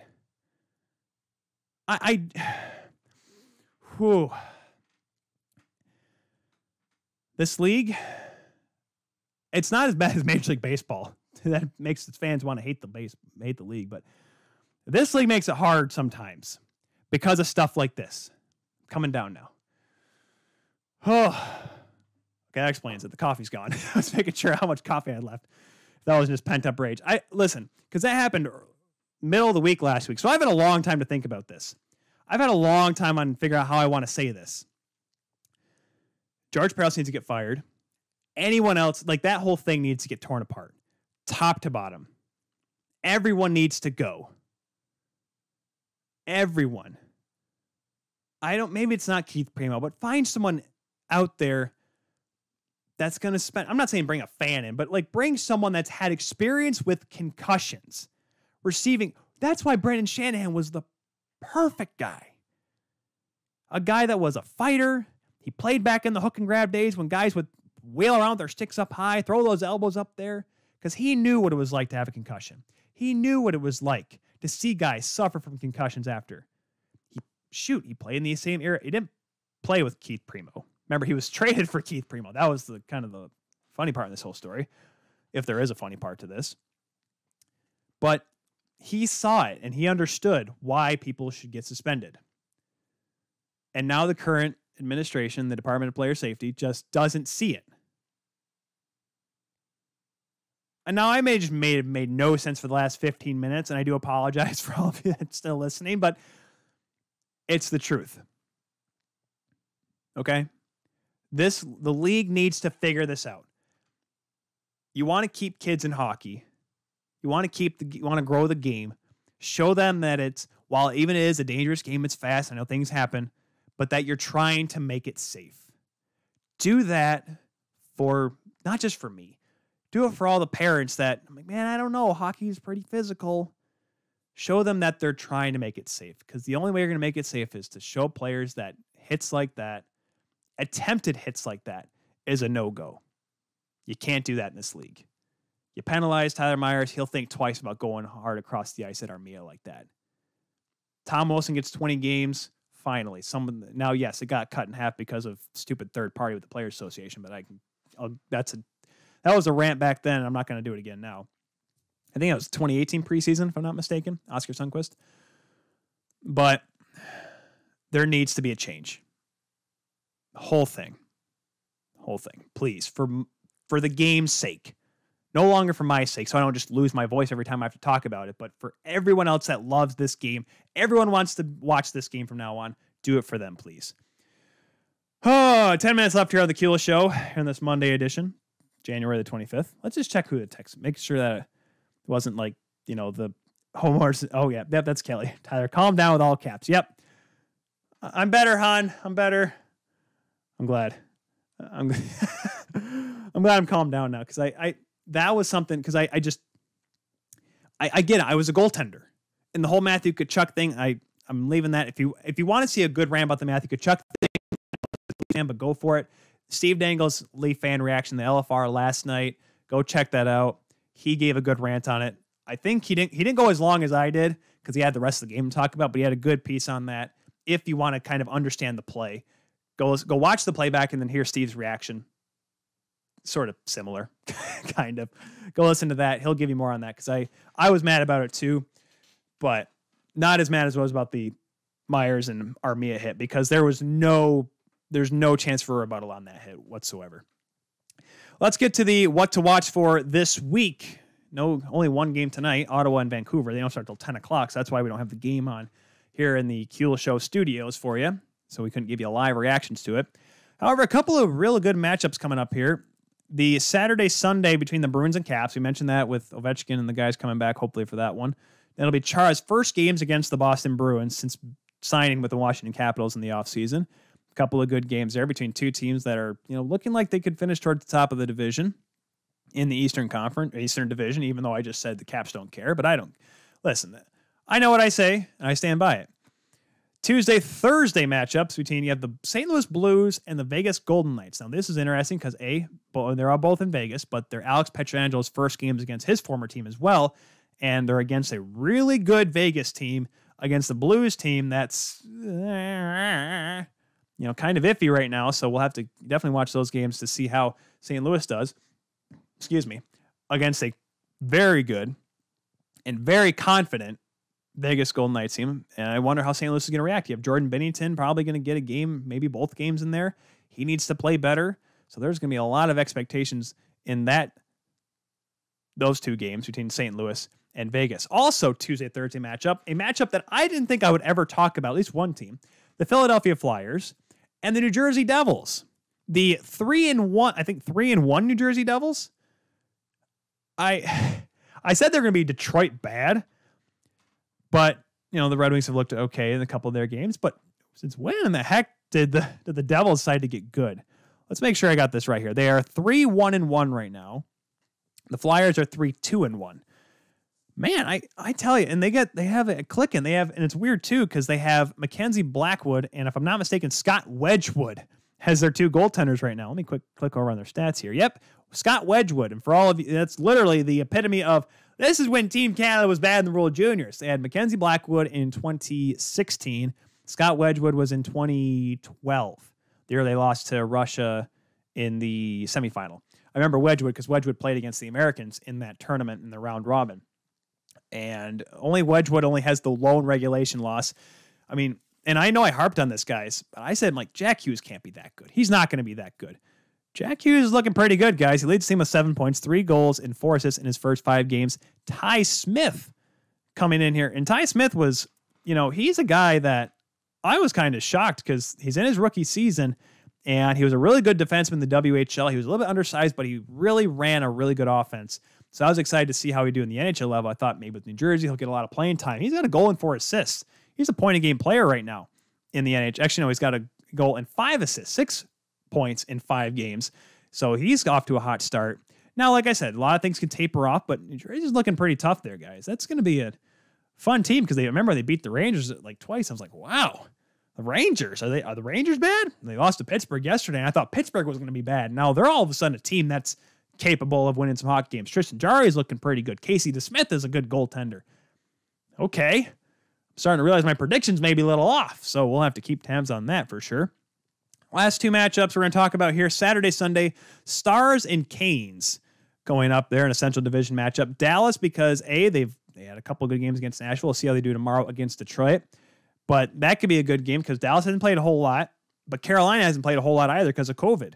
So they'll be an interesting matchup. Will there be any rust for Carolina? And by that point, will Dallas's offense still be as hot as they were against the Preds? So there'll be a couple of games on Saturday, Sunday. Also, talk about the Avalanche struggling and the Wild doing well. The Wild and Avs go up against each other Saturday and Sunday. And we'll see if Cam Talbot, he was day-to-day last time I checked with the lower body, but Kaapo Kähkönen, he's been looking good. If he, if he keeps getting some games in him, get a little bit of momentum, some repetitions, he could be a very consistent goaltender in this league. And Colorado has been, they had the one blowout game against St. Louis, but other than that, they haven't really looked all that impressive to me. And I said that before earlier in the show. So those will be a couple games to really watch for come this weekend. Obviously, a lot of hockey going on. Like I said, the NWHL, they're going to go through the rest of the week. Saturday is their last day of their regular season, their round robin at least, before the semifinals and finals of the Isabel Cup coming on the February 4th and 5th. Like I said, we'll try to get someone on next week. I have a couple people I've been chatting with, but I got to make sure that their schedules work out because I want to make sure people can, show up on the show and, chat and stuff because I like talking to people. It's fun. I like to think, you guys had fun listening to those guys, right? Thomas Biondo from In the Box podcast talking about Detroit. Cody Janzen talking about Pierre-Luc Dubois and Patrick Laine getting traded for each other. Those were fun conversations. We'll have highlights of those on the Twitter and Facebook and Instagram for you guys. We'll also they'll be on, obviously, on the replay of this episode. If you're just catching us live here at the end, I'm sorry. We'll make sure you stay tuned, though, for 12-Ounce Sports because we got Talking Miners with the Rando next here on the network. Be sure, though, to check out the replay on YouTube, 12-Ounce, or on the Kuehl Show YouTube channel. Also catch it on 12-Ounce Sports as well. Also, your favorite podcatcher, the Kuehl Show. To search it, whether you're on iHeartRadio, you're on Spotify, Google Podcasts, Apple Podcasts. I think we're still on TuneIn Radio. Are we on Audible yet? I don't know if we are yet. That Amazon one. We are anywhere and everywhere that your favorite podcatcher is. Because, we want to make sure we're accessible to everyone. Some people like some apps, some people don't like others. So be sure to tune in there. Thank you all very much for watching this week's episode of The Kuehl Show. We'll be back next week with more great stuff, more hockey to talk about. And I just really hope less yelling and screaming because I'm pretty sure my wife will appreciate that, as we found out today. So be sure to tune in next Monday, 6 o'clock here on 12 Ounce Sports. Use the hashtag TKS when you talk about the episode. Follow us on Twitter, Facebook, and Instagram at The Kuehl Show. Talking Myers next here on the 12 Ounce Sports Network. But I'm Tyler Kuehl, and I'm signing off, saying thank you once again for watching this episode of TKS. We'll see you next time. Goodbye.